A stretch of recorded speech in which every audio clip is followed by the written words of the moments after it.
যথেষ্ট পরিমাণ বক্তব্যের মধ্যে ভুলভ্রান্তি রয়েছে। আনা উম্মাতুন উম্মিয়াতুন, এই ভুলটাও ওনার জন্য বড় ভুল। রাসূল পাক সাল্লাল্লাহু আলাইহি ওয়াসাল্লামের সেই আকাশচুম্বী আরশচুম্বী শান-মানের কথা কি ওনার একটু চিন্তা হলো না? ইবারতে ভুল করছেন, তর্জমায় ভুল করছেন, ব্যাখ্যা বিশ্লেষণে ভুল করছেন। সরসিনার হযরতুল আল্লাম নেসারউদ্দিন আহমদ হুজুর কেবলা কি শ্রদ্ধা ভাজন আপনার কাছে, নাকি অশ্রদ্ধার পাত্র? ফুরফুরার হুজুরের মুফতি বাংলা আসাম, যিনি ওনার স্বাক্ষর সিল সহ এবং দরবারের সিল সহ। আলহামদুলিল্লাহ ওয়াসসালাতু ওয়াসসালামু আলা হাবিবিল্লাহ ওয়া আলিহি ওয়া সাহবিহি ওয়া মান ওয়ালাহ।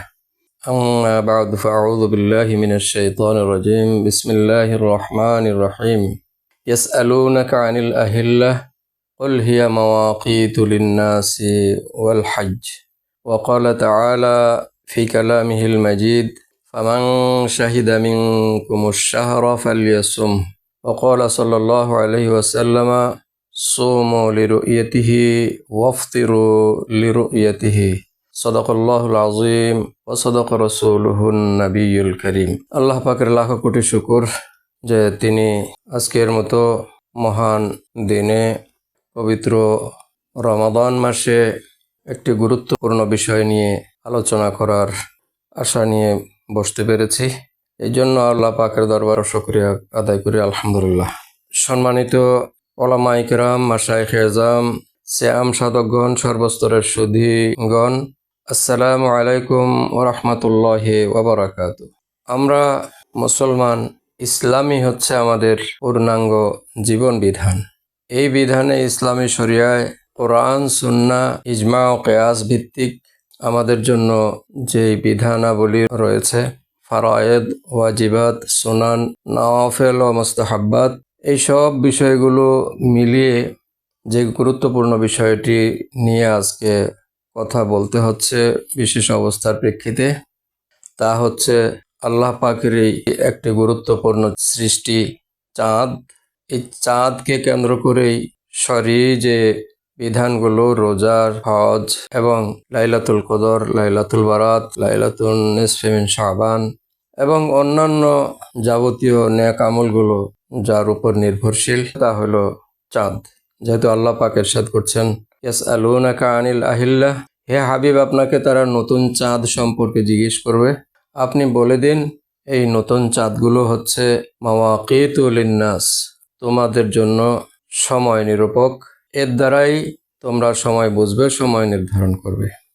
যেটা আমাদের ক্যালেন্ডারের মধ্যে বড়ভাবে ভূমিকার বিষয় রয়েছে। যেমনি আমরা জানি সৌরবর্ষটা সূর্যের উপরে নির্ভরশীল এবং সেটা সারা বিশ্ব জুড়েই দুনিয়ায় এক সূর্যের প্রেক্ষিতে একটাই ক্যালেন্ডার সারা বিশ্বের জন্য হয়ে থাকে। বিশ্বের যে কোনো দেশেই যদি জানুয়ারির 1 তারিখ শুক্রবার হয়, তাহলে বিশ্বের সকল দেশেই জানুয়ারির 1 তারিখ শুক্রবার হবে। ঠিক একই ধারায় আল্লাহ পাক ওই একটা দুনিয়ার জন্যই একটা চাঁদ সৃষ্টি করেছেন। এই চাঁদটা দিয়ে আবার নির্ণয় হয় চান্দ্রবর্ষ, যেটা আসসানাতুল কামারিয়া হিসেবে আরবিতে পরিচিত। এই আসসানাতুল কামারিয়া অথবা চান্দ্রবর্ষ, চাঁদের বছর, এটাও তো সেই একটা দিয়েই সারা পৃথিবীর জন্য একটা দিয়েই নির্ধারণ হয়ে থাকে। সুতরাং এই ক্ষেত্রেও মুহররমের 1 তারিখ অথবা রমাদানের 1 তারিখ যদি শুক্রবার হয় সঠিকভাবে, তাহলে সারা পৃথিবীর সব দেশেই সেই সূর্যের মতো সময়ের ব্যবধান ঠিক রেখে সব জায়গায় 1 তারিখ শুক্রবার হবে। এটাই স্বাভাবিক বিষয়, যেহেতু চাঁদও তার নির্ধারিত গতিতে চলে। আল্লাহ পাক যেভাবে কোরআনে কারিমে ঘোষণা দিয়েছেন আশ-শামসু ওয়াল কামারু বিহুসবান, চাঁদ এবং সূর্য দুটাই একটা হিসাবের সাথে সুনিয়ন্ত্রিতভাবে চলছে। সুতরাং চাঁদের নির্ধারিত অবস্থায় চলার প্রেক্ষিতে যেহেতু একটা সৌর ক্যালেন্ডার, সূর্যের জন্য যেভাবে সৌর ক্যালেন্ডার হয়ে থাকে, ঠিক একইভাবে চাঁদের জন্য ওই একই ধারায় একটা ক্যালেন্ডার হবে। ওখানে 365 দিনে বছর, কিছু কম বেশি হয়, কিছু বর্ধিত থাকে। আবার এখানে 354 দিনে চাঁদের 1 বছর, অবস্থা ভেদে কিছু বর্ধিত আছে, সেটা বাড়ে। তো এই দুইটার ধারাই নির্ধারিত আল্লাহ পাক যেটা ঘোষণা দিয়েছেন বিহুসবান, একটা সুনির্দিষ্ট হিসাবে নিয়ন্ত্রিত। তো সেই চাঁদের উপর ভিত্তি করেই আমাদের রোজা, ঈদ সহ যাবতীয় ধর্মীয় অনুষ্ঠানাদি পালিত হয়ে থাকে। এই প্রসঙ্গে আমাদের দেশে ঈদ, রোজা সহ অনুষ্ঠানাদির জন্য হিসাব 2 রকম অবস্থা বর্তমানে বিরাজিত আছে।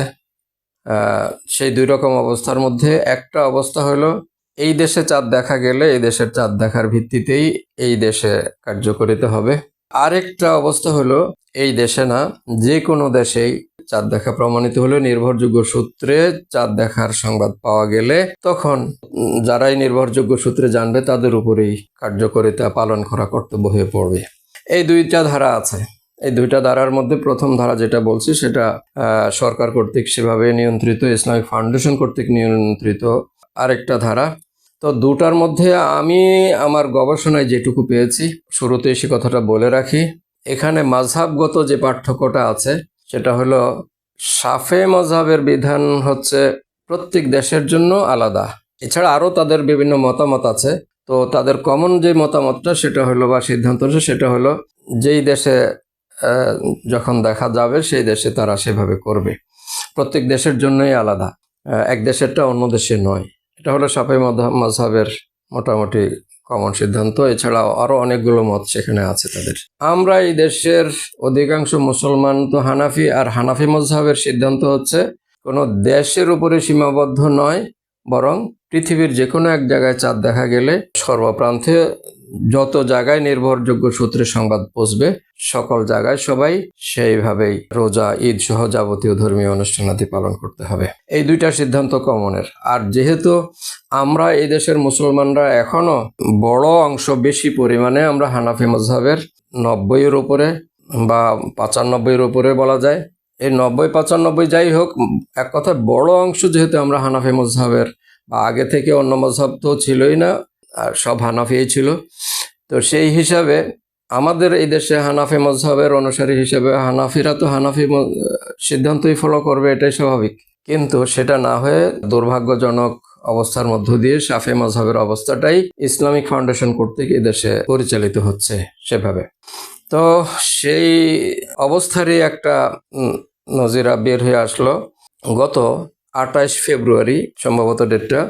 ওই দিন বাংলাদেশের ঢাকার প্রেস ক্লাবে একটা সাংবাদিক সম্মান করেছেন জনাব ডক্টর কফিলউদ্দিন সরকার সাহেব সহ আরো বেশ কয়েকজন ওলামায়ে কেরাম সেখানে উপস্থিত ছিলেন। তো ওনারা যেভাবে ওখানে প্রেস ক্লাবে যে বক্তব্যগুলো ওনারা দিয়েছেন, এর মধ্যে যথেষ্ট পরিমাণে বক্তব্যের মধ্যে ভুলভ্রান্তি রয়েছে, এবং আমাদের এই দেশের জনগণের অনুসৃত মুসলিম মিল্লাতের, এই দেশের মুসলমানদের অনুসৃত হানাফি মাযহাবের পরিপন্থী কথাবার্তাগুলো বলা হয়েছে, এবং বিভিন্ন আদিল্লার মধ্যে ভুল তর্জমা, ভুল ব্যাখ্যা দেওয়া হয়েছে। সেজন্য সেই আলোকে বিভিন্ন ব্যক্তি বিশেষের অনুরোধের প্রেক্ষিতে আমি এই বিষয়ে কিছু কথা বলতে হচ্ছে।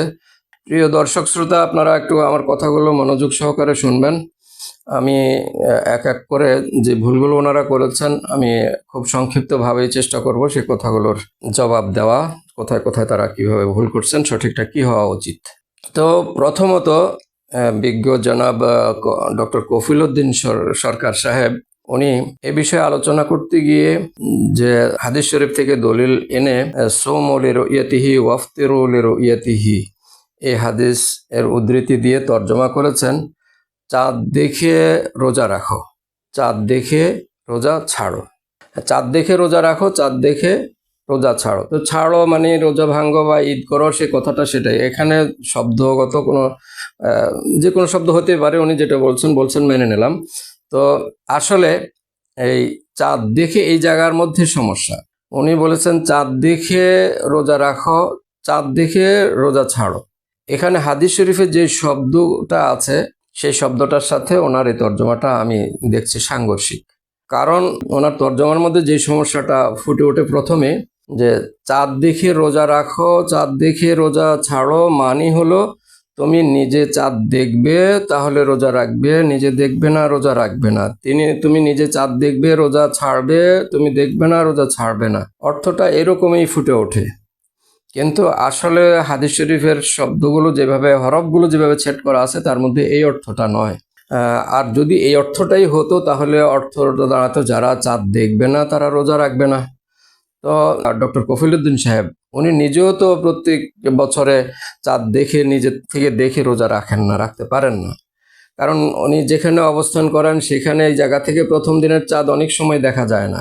আবার হয়তো বা উনি অনেক সময় দেখেছেন, কিন্তু মাঝে মধ্যে এমন ঘটনা ঘটেছে যে বছরের রোজার উনি দেখেছেন যেদিন ঠিক আছে ওই দিন আগের দিন উনি চাঁদ দেখেননি, তাহলে উনি রোজা রাখলেন কিভাবে?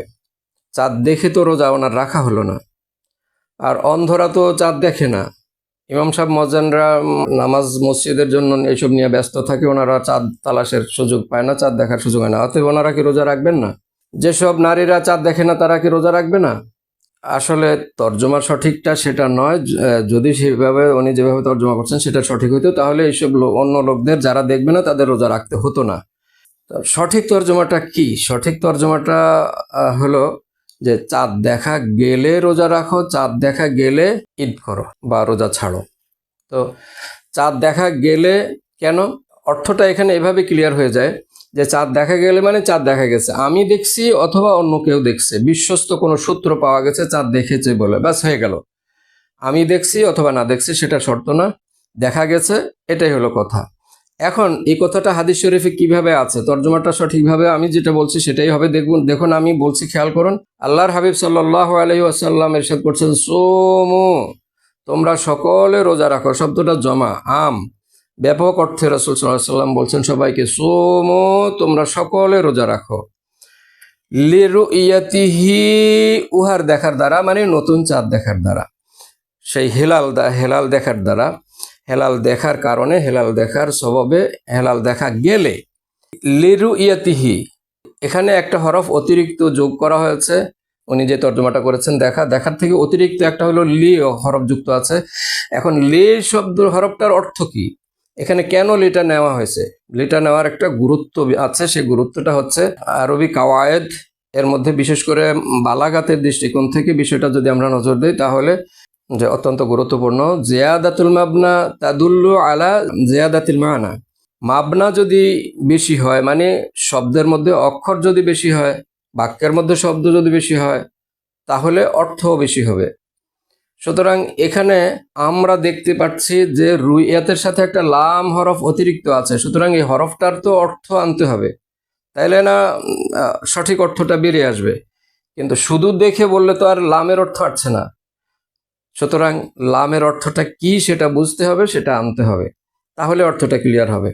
আর সেটা যদি আমরা ধরতে যাই তাহলে এখানে লামটা আছে লিত্তালিল, অর্থাৎ কারণে, ইল্লাতের জন্য, কারণের জন্য, সবাবের জন্য। লে সবাবে রুইয়াতিহি, লে ইল্লাতে রুইয়াতিহি, লে উজুদে রুইয়াতিহি, মানে চাঁদ দেখার অস্তিত্ব আসলো, চাঁদ দেখাটা প্রমাণিত হলো, চাঁদ দেখা গেল, চাঁদ দেখে নয়, চাঁদ দেখা গেছে।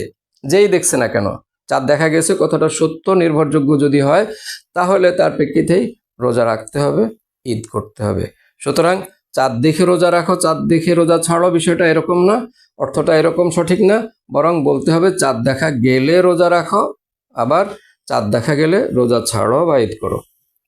ঠিক একইভাবে দুইটাই অর্থ, রোজা রাখো এবং ঈদ করো। তো এই হলো শব্দগত তর্জমায় পার্থক্যটা জনাব সালেহ হিসাব করেছেন। এটা অবশ্যই এখানে কিছুটা ভুল ঘটেছে। বলবো কি, আসলে শুধু ওনার একার না, এটা বলতে গেলে ব্যাপক হারে অনেকেই তর্জমাটা এইভাবেই করে থাকেন। আর এইভাবে তর্জমার কারণেই ভুলটাও কিন্তু দেশে এভাবে বিরাজিত হয়েছে। এটা একটা কারণ, ভুলের যতগুলো কারণ আছে তার মধ্যে এটা একটা কারণ। আসুন এবার ওনার পরবর্তী আরও যেসব ত্রুটি আছে তার মধ্যে উনি যেটা বলেছেন, প্রযুক্তি বিজ্ঞানের এই আধুনিক উৎকর্ষতায় ইসলামী বিধান পালনের ক্ষেত্রে আমরা বিজ্ঞানের উপর নির্ভরশীল হতে পারবো না। এর সাথে উনি দলিল দিচ্ছেন এই মন্তব্য করে, বুখারী শরীফের হাদিস লা নাকতুবু ওয়ালা নাহসুবু, এর অর্থ উনি করছেন আমরা লিখি না, আমরা হিসাব কিতাব জানি না। লা নাকতুবুর অর্থ আমরা লিখি না, হ্যাঁ ঠিক আছে, কিন্তু লা নাহসুবুর অর্থ সেইভাবে সেই মিলে যদি অর্থ করতেন এই শব্দের তাহাকিক অনুযায়ী, তাহলে তার অর্থ আসতো আমরা হিসাব করি না। কিন্তু সেই অর্থটা না বলে উনি অর্থ বলছেন লা নাহসুবু মানে আমরা হিসাব কিতাব জানি না। আর কি রাসূল সাল্লাল্লাহু আলাইহি সাল্লাম তাহলে হিসাব কিতাব জানেন না, কথাটা এরকম বলছেন? অর্থটা কি এরকম? আর জানি না কোত্থেকে আসলো? এখানে তো লা নাহসুবু, লা নাহসুবু মানে তো হলো আমরা হিসাব করি না, হিসাব করি না, হিসাব জানি না। তো জানি না যদি হইতো তাহলে জানিনার আরবি অনেকেই সর্বসাধারণ অনেকেই জানেন, কবরে যে প্রশ্নগুলো হবে প্রশ্নগুলোর উত্তরে যদি দিতে না পারে মুর্দা, তাহলে লা আদ্রি বলবে। লা আদ্রি মানে আমি জানি না। তো এখানে শব্দটা বহুবচন হিসেবে আসতো লা নাদ্রি, এখানে তো লা নাদ্রি শব্দ না। অথবা জানার আরেকটা আরবি আছে এলেমের সাথে সম্পর্কিত, যেমন লা না আলামু, এটা হতে পারতো লা না আলামু, হ্যাঁ আমরা জানি না, অথবা লা নাদ্রি আমরা জানি না। শব্দ তো এরকম না, বরং রাসূলুল্লাহ সাল্লাল্লাহু আলাইহি ওয়াসাল্লামের উচ্চারিত শব্দ হচ্ছে লা নাহসুবু, আমরা হিসাব করি না। হিসাব করি না এই কথাটা বলছেন এই কারণে রাসূল সাল্লাল্লাহু আলাইহি ওয়াসাল্লামের সামনে উপস্থিত সাহাবায়ে কেরাম যারা ছিলেন তাদের মধ্যে অধিকাংশই হিসাব জানতো না, সেরকম লোকেরাই ছিল। তো সেই জন্য রাসূল সাল্লাল্লাহু আলাইহি ওয়াসাল্লাম তাদের হালটা নিজের মধ্যে এনে লা নাহসুবু শব্দটা ব্যবহার করেছেন। এই ব্যবহারটা তো খালি এখানে না, রাসূল সাল্লাল্লাহু আলাইহি ওয়াসাল্লাম ইস্তেগফার করেছেন উম্মতের পক্ষ থেকে, তার মানে যে রাসূল সাল্লাল্লাহু আলাইহি ওয়াসাল্লাম গুনাহ করেছেন বিষয়টা তো সেরকম না। উম্মতের হালটা নিজের মধ্যে এনে রাসূল সাল্লাল্লাহু আলাইহি ওয়াসাল্লাম উম্মতের জন্য গুনাহ মাপ চাইছেন আল্লাহ পাকের দরবারে, ইস্তেগফার করছেন। ঠিক সেভাবেই রাসূল সাল্লাল্লাহু আলাইহি ওয়াসাল্লাম হিসাব অবশ্যই জানতেন। এখানেই যে রাসূল সাল্লাল্লাহু আলাইহি ওয়াসাল্লাম আশ-শাহরু হাকাযা বলে এভাবে ইশারা করেছেন, আশ-শাহরু হাকাযা এভাবে 3 বার হাত তুলেছেন, 3 বারের মধ্যে 2 বার হাকাযা হাকাযা, এই 2 বারে 10 যোগ 10 সমান 20। এরপরে আরেকবার উত্তোলন করেছেন 2 হাত তুলে, 1 আঙ্গুল বাঁকা রাখছেন বৃদ্ধাঙ্গুলি, মানে বুঝেলেন এখানে 1 বাদ যাবে, মানে 9 হবে। এখানে একদিকে রাসূল সাল্লাল্লাহু আলাইহি ওয়াসাল্লাম যোগ বুঝিয়ে দিলেন, আরেকদিকে বিয়োগটাও বুঝিয়ে দিলেন 1 আঙ্গুল বাঁকা করে, মোট মিলে 29।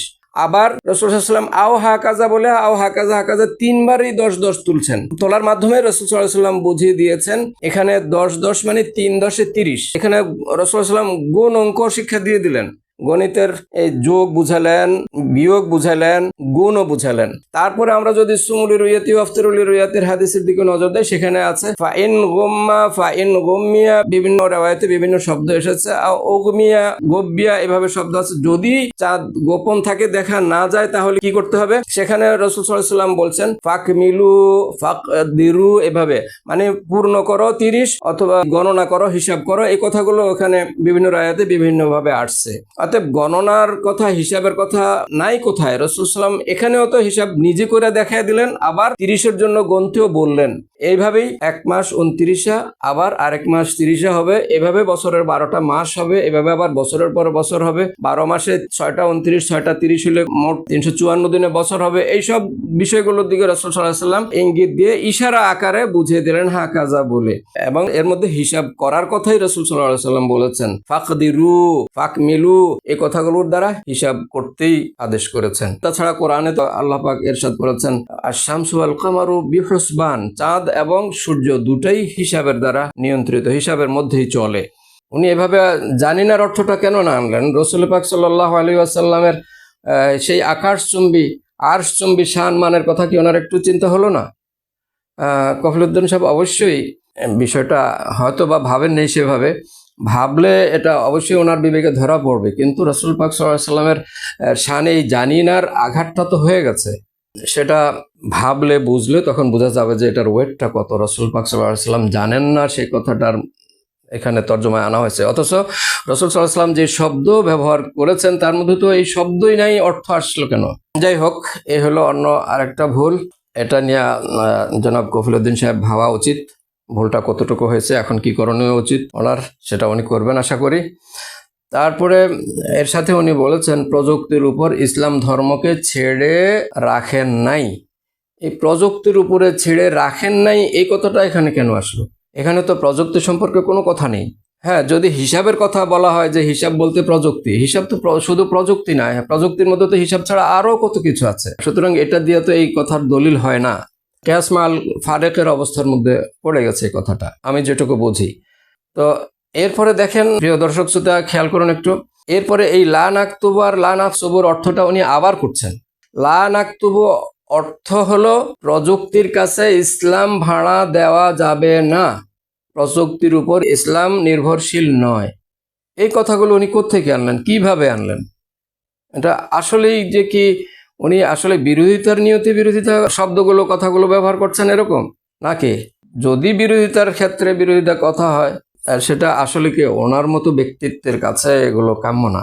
উনি ডক্টর কফিলউদ্দিন সরকার সালেহী সাহেব, উনি এবং এদিনকার এই সংবাদ সম্মেলনে যারাই উপস্থিত ছিলেন, প্রত্যেকেই আমাদের হামমনা মানুষ, সবই আমরা এক মযহাবের অনুসারী, হানাফি মযহাবের অনুসারী, সবাই আহলে সুন্নাতুল জামাতের অনুসারী। কিন্তু এখন আহলে সুন্নাতুল জামাতের অনুসারী হয়ে, আহলে সুন্নাতুল জামাতের বিশেষ করে হানাফি মাযহাবের অনুসারী হয়ে, হানাফি মাযহাবের পরিপন্থী শাফি মাযহাবের মতের সাপোর্টে কথাগুলো কেন উনি এবং ওনারা এইভাবে উঠে পড়ে লাগলেন, বিষয়টা বোঝা যাচ্ছে না। মানুষের ভুলভ্রান্তি হতে পারে, যেহেতু একটা বিপক্ষের একটা বক্তব্য আছে, সেটা তো ভেবে নিজের চিন্তা ভাবনা করে সংশোধনের চিন্তা তো নিজের থেকেই করা যায়। যাই হোক, আমি ভাবার জন্য, উনি এবং ওনাদেরকে ভাবার জন্য আমি আমার জানা বিষয়গুলো তুলে ধরছি। সুধী মণ্ডলী, আপনারাও বিষয়গুলো খেয়াল করবেন। তো যেমনিভাবে দ্বিতীয়বারে লা নাকতুবুর অর্থ বলছে, প্রযুক্তির সাথে কাছে ইসলাম ভাড়া দেওয়া যাবে না, প্রযুক্তির উপর ইসলাম নির্ভরশীল না। এই লা নাকতুবুর অর্থ হলো এটা, এরকম বললো। তো লা নাকতুবুর অর্থ কি এটা? লা নাকতুবুর অর্থ আমরা লিখি না, এটা তো উনি নিজেই এই কথাটা বললেন। আর যাক, এরপরে আসছে আবার লা নাহসুবুর অর্থও বলছেন উনি, আবার দ্বিতীয় অর্থ বলছেন। লা নাহসুবু এর অর্থ হলো সেই সময়কালে আকাশের নক্ষত্র দেখে মানুষ হিসাব নিকাশ করত। অতএব আকাশের নক্ষত্র দেখে হিসাব নিকাশ করে চাঁদের দিন, রোজার দিন বের করতে হবে তা কিন্তু নয়। নবী করিম সাল্লাল্লাহু আলাইহি ওয়াসাল্লাম আকাশের চাঁদের হিসাবের উপর ভিত্তি করে রোজার হিসাব করতে বলেছেন। হ্যাঁ, তো আমরা তো এটাই বলি, নক্ষত্র হিসাব করতে তো আমরা বলি না, সেটার কথাই বলি, সঠিক হিসাবটা করতে হবে, শুধু সঠিক হিসাবটা করতে হবে। সর্বপ্রথম চাঁদ কখন দেখা গেল, সেখান থেকে হিসাবে আসতে হবে। যেদিন চাঁদ প্রথম দেখা যাবে, তার নতুনত্ব আসলো যখন, তখন থেকে হিসাবে আসবে। বিষয়টা এটা, প্রত্যেক দেশে আলাদা না। যেহেতু চাঁদ একটা চাঁদ নতুন করে যখন দেখা দিল, তার নতুনত্ব হয়ে গেল, ব্যাস, সেখান থেকে তার সে এখন পুরানো। পরের দিন আবার সে দ্বিতীয় দিনের চাঁদ, এর পরের দিন তৃতীয় দিনের চাঁদ, এভাবে সে পুরানো হতে থাকবে। এক দেশে পরে দেখা গেল তাই বলে সেখানে তাদের নতুন, আরেক দেশে তার পরের দিন দেখা যাবে, আরেক দেশে আরো একদিন পরে দেখা যাবে, যার যে তখন দেখবে তার কাছে তখন নতুন। কি করে এটা হয়? চাঁদ তো সে একটাই কেমনে বারবার করে দেখা দিলে বারবার নতুন হবে? আসলে বিষয়টা সম্পূর্ণটাই আমি অযৌক্তিক মনে করছি। দর্শক শ্রোতাও আশা করি সেইভাবেই বুঝতে পারছেন বিষয়টা, ওনাদের কথাগুলো কতটুকু যৌক্তিক। এর সাথে তিনি পরবর্তীতে এসে এই হাদিসটুকুরই প্রথম অংশটুকু পরে বলছেন, আনা উম্মাতুন উম্মিয়াতুন। এই ভুলটাও একটা ওনার জন্য বড় ভুল, যে উনি দুইবার শব্দটা রিপিট করছেন, বলছেন আনা উম্মাতুন উম্মিয়াতুন। আনা মানে আমি, আনা উম্মাতুন মানে আমি উম্মত। এটা কেমনি হয় কথা? শব্দটা তো এরকম না। যদিও লিখতে শব্দটা আনার মতো, কিন্তু শব্দটা তো আসলে আনা না, শব্দটা হলো ইন্না। শব্দটা এরকম, আর এই শব্দটার মূলত ছিল ইন্না না, দুইটা শব্দ মিলিয়ে একটা শব্দ হয়েছে। ইন্না মানে নিশ্চয়ই, না মানে আমরা। ইন্না না মানে নিশ্চয়ই আমরা, ইন্না নাটাকেই সংক্ষিপ্ত করে ইন্না করা হয়েছে। সুতরাং ইন্না মানে হচ্ছে নিশ্চয়ই আমরা, কিন্তু উনি এই ইন্না শব্দটাকে আনা পড়ছেন। ওনার মতো একজন যোগ্য আলেম আমি মনে করি, উনি এই শব্দটাকে এইভাবে কেন পড়ছেন, কি উদ্দেশ্যে পড়ছেন এভাবে? ইচ্ছা করেই নাকি ভুল? এমনটা ওনার থেকে তো এরকম ভুল কামনা করা যায় না। যাই হোক, তো শব্দটা উনি আনা বলছেন, আনা নয় বরং ইন্না শব্দটা, ইন্না উম্মাতুন উম্মিয়াতুন। এর সাথে উনি আরো বলছেন, মক্কার লোকেরা লেখাপড়া জানতো না, হিসাব জানতো না, এই জন্য রাসূল সাল্লাল্লাহু আলাইহি ওয়াসাল্লাম দুটোকে ডিনাই করেছেন, মানে লেখাপড়া হিসাব নিকাশ দুটোটাকেই ডিনাই করেছেন, যে আমরা লেখাপড়াতেও নাই, আমরা তারকা হিসাবে রোজার হিসাব করতেও রাজি না, বরং আমরা হিসাব করব এই মানে হাকাজার দিকে ওই হাদিসের শেষের অংশের কথাটুকু বলেছেন। শেষের অংশটুকু ঠিক আছে, কিন্তু উনি যে বলছেন মক্কার লোকেরা লেখাপড়া জানতো না, হিসাব নিকাশ জানতো না, এই জন্য রাসূল সাল্লাল্লাহু আলাইহি ওয়াসাল্লাম দুটাকেই ডিনাই করেছেন। ওরা জানতো না তাই বলে কি ওরা সবাই জানতো না? তা তো না, ওদের তো কিছু লোকে জানতো, যেটা ওদের বদরের যুদ্ধে প্রমাণ। ওখানে বদরের যুদ্ধে যারা বন্দী হয়েছে তাদের মধ্যে কিছু লোক লেখাপড়া জানতো, ওদেরকে লেখা শেখানোর জন্য রাসূল সাল্লাল্লাহু আলাইহি ওয়াসাল্লাম মুক্তিপণ হিসাবে লেখা শিখাতে দিয়েছেন, তারপরে মুক্তি দেবেন। তার মানে ওরা কিছু লোকে লেখাপড়া জানতো, তাছাড়া সাহাবায়ে কেরামের মধ্যেও তো লেখাপড়া জানার লোক ছিলেন, আর রাসূল সাল্লাল্লাহু আলাইহি ওয়াসাল্লাম তো অবশ্যই লেখাপড়া জানতেন, কারণ যেহেতু আল্লাহ পাক জাল্লা শানহু নিজেই আর রহমান ও আল্লামাল কোরআন, এরপরে ইকরা বিইসমি রাব্বিকাল্লাযী খলাক, বুইসতু মুআল্লিমান ইত্যাদি নিয়ে রাসূল সাল্লাল্লাহু আলাইহি ওয়াসাল্লাম লেখাপড়া জানতেন। তিনি শিক্ষক হয়েই প্রেরিত হয়েছেন। ওনার উপরে অজানা না জানার বিষয়টা এটা আসলেই অপ্রত্যাশিত বিষয়। কেন উনি এইভাবে অ্যাক্সিডেন্টের মতো এইভাবে কথাগুলো বলে ফেললেন? হিসাব নিকাশ জানি না বলছেন রাসূল সাল্লাল্লাহু আলাইহি ওয়াসাল্লামের ক্ষেত্রে। হ্যাঁ, রাসূল সাল্লাম হিসাব নিকাশ জানতেন। এই কথাটা আমি পরবর্তীতে ওনার অন্য আরেকটা কথা আছে, সেটা যখন ব্যাখ্যা দিতে যাব তখন ওই কথাটা চলে আসবে, খেয়াল করবেন তখন, যে রাসূল সাল্লাল্লাহু আলাইহি ওয়াসাল্লাম হিসাব নিকাশও জানতেন, আর সাহাবায়ে কেরামের মধ্যেও জানার লোক ছিল। সুতরাং রাসূল সাল্লাল্লাহু আলাইহি ওয়াসাল্লাম এগুলো ডিনাই করেছেন, বিষয়টা তো এরকম না, উনি ডিনাই করেন না এগুলো।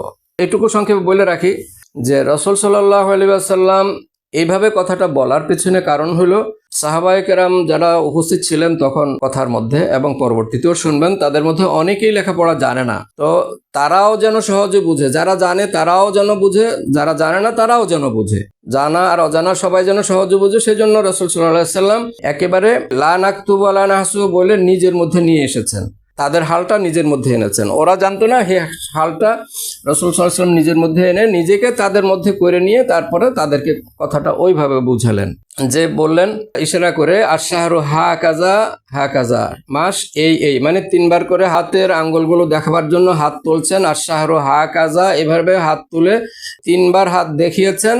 3-10-30 জায়গায় প্রথমবারে বৃদ্ধাঙ্গুলে একটা বাঁকা করে রেখে বুঝালেন মাস হবে 29।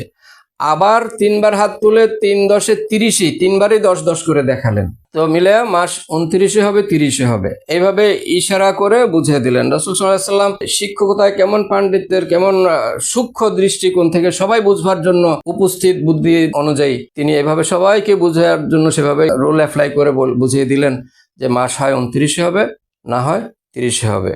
এটাই হলো বিশেষ কথা, যে রাসূল সাল্লাল্লাহু আলাইহি ওয়াসাল্লাম উম্মতের হাল নিজের মধ্যে এনে ওদেরকে বোঝাবার সহজের জন্য এটা করেছেন।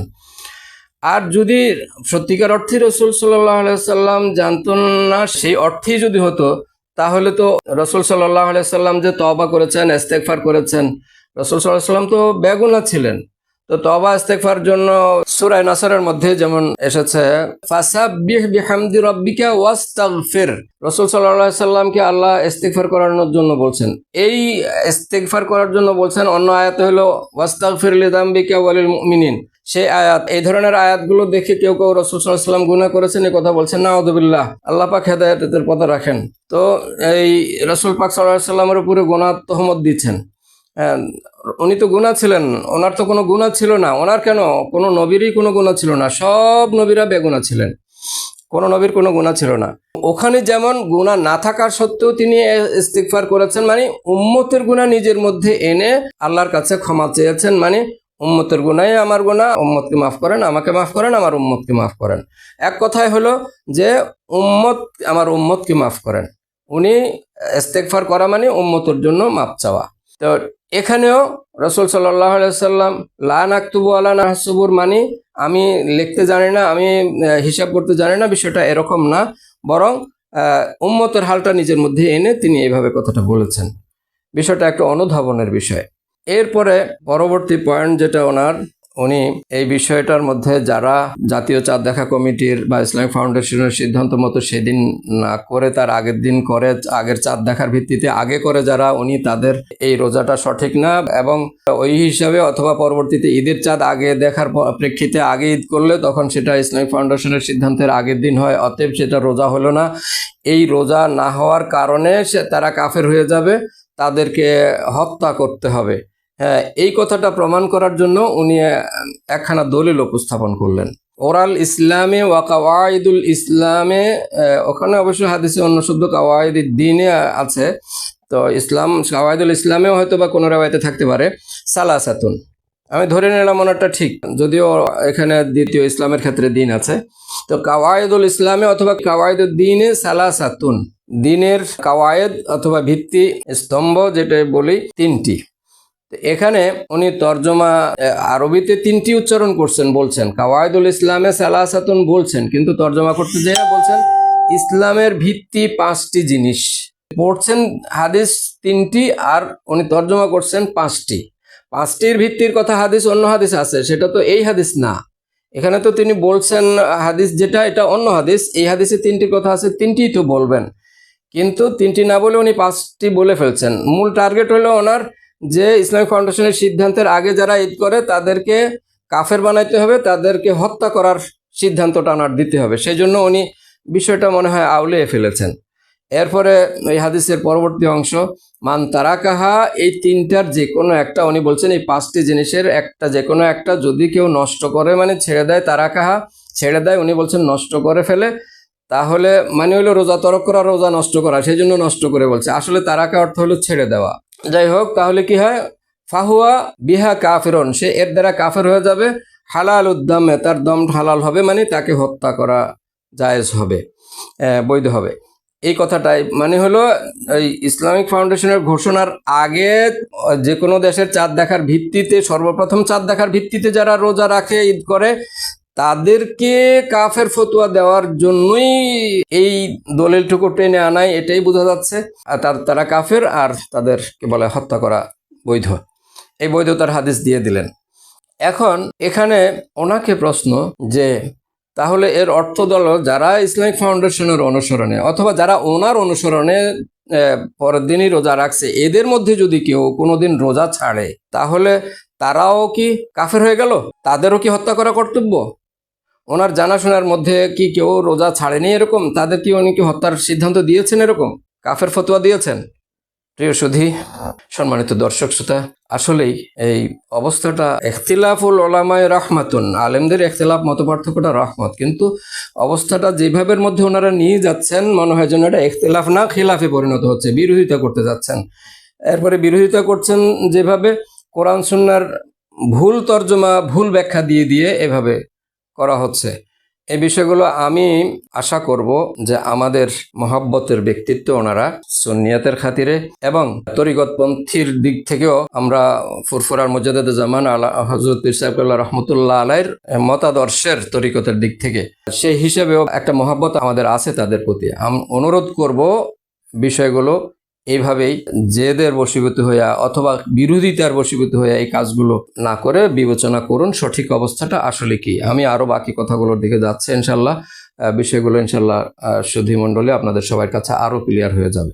উনি আরো বলছেন যে 4 খলিফাগণ ওনাদের শাসন আমলে, 4 খলিফা বলতে হযরত আবু বকর, আবু বকর রাদিয়াল্লাহু তাআলা আনহু, ওমর রাদিয়াল্লাহু তাআলা আনহু, ওসমান রাদিয়াল্লাহু তাআলা আনহু এবং আলী রাদিয়াল্লাহু তাআলা আনহুম, তো ওনারা করেন নাই, ওনাদের আমলে ওনারা করেন নাই।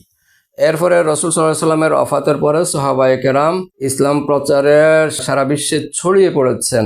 কখনো তারা বলেননি পৃথিবীর এক জায়গায় চাঁদ দেখা গেলে সারা পৃথিবীর সবাইকে রোজা রাখতে হবে বা ঈদ করতে হবে, এটা ওনারা এভাবে বলেন না, সেটা ওনার দাবি। এখানে তো ওনাদের আসলে এই দাবি করার তো দরকারটা কি হলো, এদের দাবি করার সুযোগটা কি হলো? ওনাদের তো 4 খলিফা ওনারা এবং পরবর্তী সাহাবায়ে কেরাম ছড়িয়ে পড়েছেন, ওনাদের জন্য তো শরীয়তের বিধান আছে, যা রাসূল সাল্লাল্লাহু আলাইহি সাল্লাম যেটা বলে গেছেন সেটাই ওনারা করবেন। আর সেটা তো রাসূল সাল্লাল্লাহু আলাইহি সাল্লাম বলে সূত্র দিয়ে দিয়েছেন, সুমু লিরুয়াতিহি ওয়াফতিরু লিরুয়াতিহি, তোমরা চাঁদ দেখা গেলে রোজা শুরু করো, আবার চাঁদ দেখা গেলে তোমরা ঈদ করো, এই সূত্র দিয়েই দিচ্ছেন। অতএব চাঁদ দেখা গেল নির্ভরযোগ্য সূত্রে যেখানকারই হোক না কেন, রাসূল সাল্লাল্লাহু আলাইহি সাল্লাম একজন বলছেন, গোটা উম্মতকে বলছেন, বাস যে কোনো জায়গা থেকে চাঁদ দেখা গেল বাস রোজা শুরু হয়ে যাবে, এই সূত্রটা তো তারা জানেন। সুতরাং ওই বিশ্বের, সারা বিশ্বের যে কোনো জায়গা থেকে এই শব্দ উচ্চারণ করতে হবে এমন তো কোনো শর্ত নাই। হ্যাঁ, তারপরেও পর্যায়ক্রমে যখন যে শব্দটা ব্যাখ্যা বিশ্লেষণের নতুন অবস্থার প্রেক্ষিতে যখন যে শব্দটা প্রয়োজন দরকার মনে হয়েছে, তখন ওলামায়ে কেরাম সেই শব্দ প্রয়োগ করেছেন। হ্যাঁ, আগেকার শব্দ যেভাবে ছিল, শব্দটা আম হিসাবে, সুমু তোমরা সকলে রোজা রাখো, ওয়াফতিরু তোমরা সকলে রোজা রাখো, লিরুয়াতিহি কেন রোজা রাখবে? চাঁদ দেখা গেলে, চাঁদ দেখা গেলে রোজা রাখবে, চাঁদ দেখা গেলে ঈদ করবে, বাস। এই পৃথিবীর জন্য চাঁদ একটাই দেখা গেল, বাস রোজা শুরু করবে। আবার ইফতারের সময়, ঈদের সময় একটাই চাঁদ দেখা গেল, ইফতার করবে বা ঈদ করবে। এই সূত্র রাসূল সাল্লাল্লাহু আলাইহি ওয়াসাল্লাম দিয়েছেন, সেটাই ফলো করবে সবাই, সারা দুনিয়ার সবাই, সারা দুনিয়ার সব উম্মতই তো রাসূল সাল্লাল্লাহু আলাইহি ওয়াসাল্লামের উম্মত। রাসূল সাল্লাল্লাহু আলাইহি ওয়াসাল্লাম তো সবাইকেই এই একই আদেশ দিয়েছেন। সুতরাং এখানে উনি যেভাবে চাইছেন সেভাবেই রাসূল সাল্লাল্লাহু আলাইহি ওয়াসাল্লাম বলতে হবে, সেভাবেই সাহাবায়ে কেরাম বলতে হবে, বিষয়টা তো সেরকম না। ওনারা কিভাবে বলেছেন, সেই শব্দগুলোর অর্থটা কি, ব্যাপকতা কতটুকু, সেটা তো বুঝতে হবে। উনি তো অসুল জানেন, ডক্টর সাহেব তো অসুল জানেন, সে অসুলের অর্থ কি, অসুলের অর্থটা কিভাবে আসে।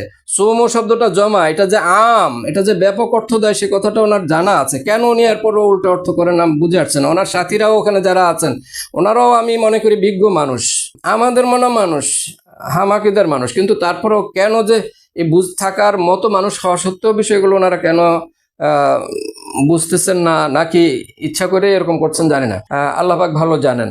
কোরআন শরীফের আয়াত দিকেও যদি আমরা নজর দিই, যে আয়াত শুরুতে তেলাওয়াত করেছে, মান শাহিদা মিনকুমুশ শাহরা ফালিয়াসুমহু, আল্লাহ বলছেন মান শাহিদা, যে ব্যক্তি, যে বলতে পৃথিবীর যে কোনো জায়গারই যে ব্যক্তি হোক না কেন, শাহিদা মিনকুমুশ শাহরা, এই মাসের মধ্যে বিদ্যমান থাকে, সুস্থ থাকে, সবল থাকে, রোজা রাখার মতো সামর্থ্য থাকে, যে ব্যক্তি, যে মুসলমান ব্যক্তি থাকে এরকম, সে যেন ফালিয়াসুমহু, সে যেন রোজা রাখে।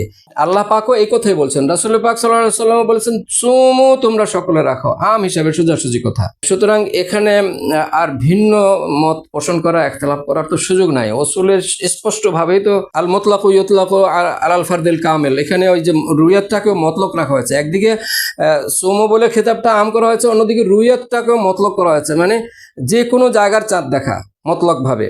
রুইয়াতি, রুইয়াত তার কোনো এলাকার চাঁদ, কোনো দেশের চাঁদ, কোনো অঞ্চলের চাঁদ সেরকম বলা হয় নাই। রুইয়াতটা হলো রুইয়াতটা মতলক ভাবে, মানে যে কোনো জায়গার দেখা। মতলকটা কিভাবে বুঝতে হবে, আল মতলক ইউতলাকু আলাল ফারদিল কামিল, একেবারে ব্যাপক অর্থে পুরাটা বোঝাবে, যে কোনো জায়গা বোঝাবে। তো এই হলো মূলত হাদিস শরীফের বুঝ। যাই হোক, তো উনি যেভাবে বলছেন আর কি, খোলাফায়ে আযম এবং সাহাবায়ে কেরাম ওনাদের আমলে করার কথা, সে প্রেক্ষিতে এই জবাবগুলো দিলাম। এরপরে আসছেন উনি সৌদি আরবের কথা। সৌদি আরবের আইন আমাদের ক্ষেত্রে প্রযোজ্য নয়। সৌদি আরবের আইন আমাদের ক্ষেত্রে প্রযোজ্য হওয়ার দরকারটা কি? সাথে সাথে উনি বলছেন আমরা স্বতন্ত্র দেশের অধিবাসী, আমাদের আলাদা আইন রয়েছে। হ্যাঁ, আমাদের আলাদা আইন রয়েছে। আবার সৌদি আরবেরও রাষ্ট্রীয় হিসেবে আলাদা আইন আছে, আমাদেরও রাষ্ট্রীয় হিসেবে আইন আছে। আমাদের রাষ্ট্রীয় আইন আমাদের জন্য, সৌদি রাষ্ট্রীয় আইন সৌদিদের জন্য, এটা সরকারি বিষয়, ভিন্ন ব্যাপার। কিন্তু সরকারি শরীয়তের আইন তো সৌদি আরবের জন্য ভিন্ন না, বাংলাদেশের জন্য ভিন্ন না। শরীয়তের আইনটা বাংলাদেশের জন্য যেমন রয়েছে, তেমনি একইভাবে সৌদি আরব কেন, সারা বিশ্বের জন্য, সবার জন্যই এক কোরআন, এক সুন্নাহ, সবাই ওই একই কোরআন সুন্নাহ ফলো করতে হবে। উনি বলছেন হজের ক্ষেত্রে আমরা সৌদি সরকারের অনুগত হই। ওনারা হজের সময় সৌদি সরকারের অনুগত হয়ে যায়, তখন আর বাংলাদেশ সরকারের অনুগত থাকে না। তারা ঘোষণা করে হজের ইবাদতটা আমরা ফরজ হিসেবে আদায় করি, মানে তাদের অনুগত হইয়া তাদের হিসাবে ফরজ আদায় করে। হজের ফরজ মানে হজের ফরজ সৌদি সরকারের, এটা আর আল্লাহর না, এটা আল্লাহর রাসূলের না, এটা শরীয়তের বিধান না। অর্থটা কি এরকম দাঁড়ায়? ইন্না লিল্লাহি ওয়া ইন্না ইলাইহি রাজিউন। এটা সৌদি সরকার অনুগত হওয়ার কোনো প্রশ্ন না। সৌদি সরকার হজের বিষয়ে নিয়ন্ত্রণ করে, ঠিক আছে, কিন্তু হজের বিষয়টাও তো শরীয়ত মোতাবেক হতে হবে। হজের ঘোষণাটা যেদিন হওয়ার দরকার, সৌদি সরকার যদি চাঁদ দেখার ভিত্তিতে সঠিক দিনে ঘোষণা না দেয়, তাহলে তো হজ হবে না। সৌদি সরকার ইচ্ছা মতো একদিন আগে দিল, একদিন পরে দিল, সে হজ তো হজ হবে না। সেই কথাটা উনি যদি জেনেই থাকেন যে সৌদি সরকার একদিন আগে হজ দিয়ে ফেলেছে, হ্যাঁ, এটা আসলে সঠিক দিনে না, তাইলে ওনার তো সেখানে প্রতিবাদের দরকার ছিল, রাষ্ট্রীয়ভাবে আওয়াজ তোলার দরকার ছিল। ওখানে সারা দুনিয়া থেকে আওয়াজ আসতো যে আপনাদের এই ডেটে এভাবে হজ হয় না, হজ একদিন পরের ডেট, আপনারা আগে করে ফেলেন কেন? এভাবেই তো অভিযোগ তুইলা এরপরে আলাপ আলোচনা করে, সমঝোতা করে, শরীয়তের ভিত্তিতে কোরআন সুন্নাহ ইজমা কিয়াসের আলোকে সমাধানে আসা উচিত ছিল। সে ভূমিকা তো উনি কি পালন করেছেন? মনে তো হয় না কোনো ভূমিকা এই ক্ষেত্রে উনি করেছেন বলে। বরং উনি করেন তো নাই, ওনার এই কথাই তো প্রমাণ করে। উনি বলছেন এই ক্ষেত্রে উনি সৌদির অনুগত হয়ে যায়। আরে আপনার তো অনুগত হয়ে যাওয়ার বিষয় না, আমারও সৌদি কারোই, আপনার আমাদের কারো অনুগত হয়ে যাওয়ার বিষয় না। যেখানে হাদিস শরীফে রাসূল সাল্লাল্লাহু আলাইহি ওয়াসাল্লাম বলেছেন লা তাআতা লি মাখলুকিন ফি মাসিয়াতিল খালিক, স্রষ্টার অবাধ্যতায় কোনো সৃষ্টির আনুগত্যতা করা যাবে না, কোনো সৃষ্টির আনুগত্যতা করা যাবে না এমন সব বিষয়ে যেখানে স্রষ্টার বিরোধিতা হয়, স্রষ্টার আইনের পরিপন্থী হয়, স্রষ্টার আনুগত্যতার বাইরে চলে যায়। স্রষ্টার বিষয় হলো আগে, আর সেখানে উনি সৌদির অনুগত হয়ে যান হজের বিষয়ে। এটাই বা কেমন হলো? বিষয়টা আমি হজরতকে বলবো, একটু ভাবুন। বিষয়টা ভাবুন। আপনাদের কাছ থেকে আসলে এমন সব আচরণগুলো, এইভাবে কথাবার্তাগুলো কাম্য না, কখনো কোনো অবস্থায় কাম্য না। এবারতে ভুল করছেন, তর্জমায় ভুল করছেন, ব্যাখ্যা বিশ্লেষণে ভুল করছেন, মন গড়া কথাবার্তাগুলো চলে আসছে। এগুলো আসলে আপনাদের থেকে আসার কথা না। আপনারা যথেষ্ট বিজ্ঞ মানুষ, গবেষক মানুষ। সুতরাং এমন ধরনের মানুষদের কাছ থেকে এইভাবে গবেষণালব্ধ কথা, সুরের কথা বাদ দিয়ে অন্য কথা আসবে, এটা কামনা করা যায় না। বলবো ভাবুন, একটু এখলাসের সাথে ভাবুন, ইনশাল্লাহ আল্লাহ পাক ক্লিয়ার করে দেবেন। এরপরে যে কথাটা বলবো, তিনি বলছেন দেশের শ্রদ্ধাভাজন কোনো ওলামায়ে কেরাম আজ পর্যন্ত একদিনে ঈদ রোজা এটার প্রবর্তন করেননি। বিগত 60 বছর থেকে খুদে কিছু মানুষ এটা প্রচার করতে করতে এ পর্যন্ত নিয়ে এসেছে। ওনার এই উক্তিটা আসলে অশোভন উক্তি, ছেলে মেয়ে একটা কথা বললেন আর কি। আসলে দেশের শ্রদ্ধাভাজন প্রখ্যাত ওলামায়ে কেরাম যে করেছেন তার কিছু প্রমাণ আমি একটু পরে দিচ্ছি ইনশাল্লাহ। বহু পূর্ব থেকেই এই সম্পর্কে দাওয়াত, আলোচনা, লেখালেখি, প্রচারণা চলছে। তিনি হয়তো সেটা জানেন না, কিন্তু খুদে মানুষ না কি মানুষ সেটা আমি একটু পরেই অল্প কিছু প্রমাণ তুলে ধরবো। তিনি তখন অবশ্যই লজ্জিত হবেন কি ধরনের মানুষদেরকে খুদে বলছেন উনি। তো এরপরের আরেকটা পয়েন্ট বলি, ওনার হাদিসে কুরাইব যেটা উম্মুল ফদল বিনতুল হারিস বাসাত হইলা মুআবিয়া বিশাম ফাকালা কাদিমতু আশ-শামা ফাকাদাইতু হাজাতাহা, এর থেকে শুরু করে দীর্ঘ লম্বা হাদিস। এখানে মূল ঘটনাটা হলো উম্মুল ফদল কুরাইবকে শামদেশে পাঠালেন। ওখানে কুরাইব শামদেশে গিয়ে উম্মুল ফদলের যে প্রয়োজনে গেছেন সেই কাজকর্ম সারলেন মুআবিয়া রাদিয়াল্লাহু তাআলা আনহুর কাছ থেকে। সেরে পরে মাসের শেষে তিনি মদিনা শরীফে এসেছেন। ইবনে আব্বাস রাদিয়াল্লাহু তাআলা আনহুর সাথে সাক্ষাৎ করলেন। করার পরে ইবনে আব্বাস রাদিয়াল্লাহু তাআলা আনহু সেই শাম দেশের খোঁজ খবর নিলেন, কুরাইব রাদিয়াল্লাহু তাআলা আনহু দিলেন। এভাবে ওনাদের মতামত বিনিময় হলো। এক পর্যায়ে এসে ওখানকার চাঁদ দেখা এবং রোজা নিয়ে কথা আসলো।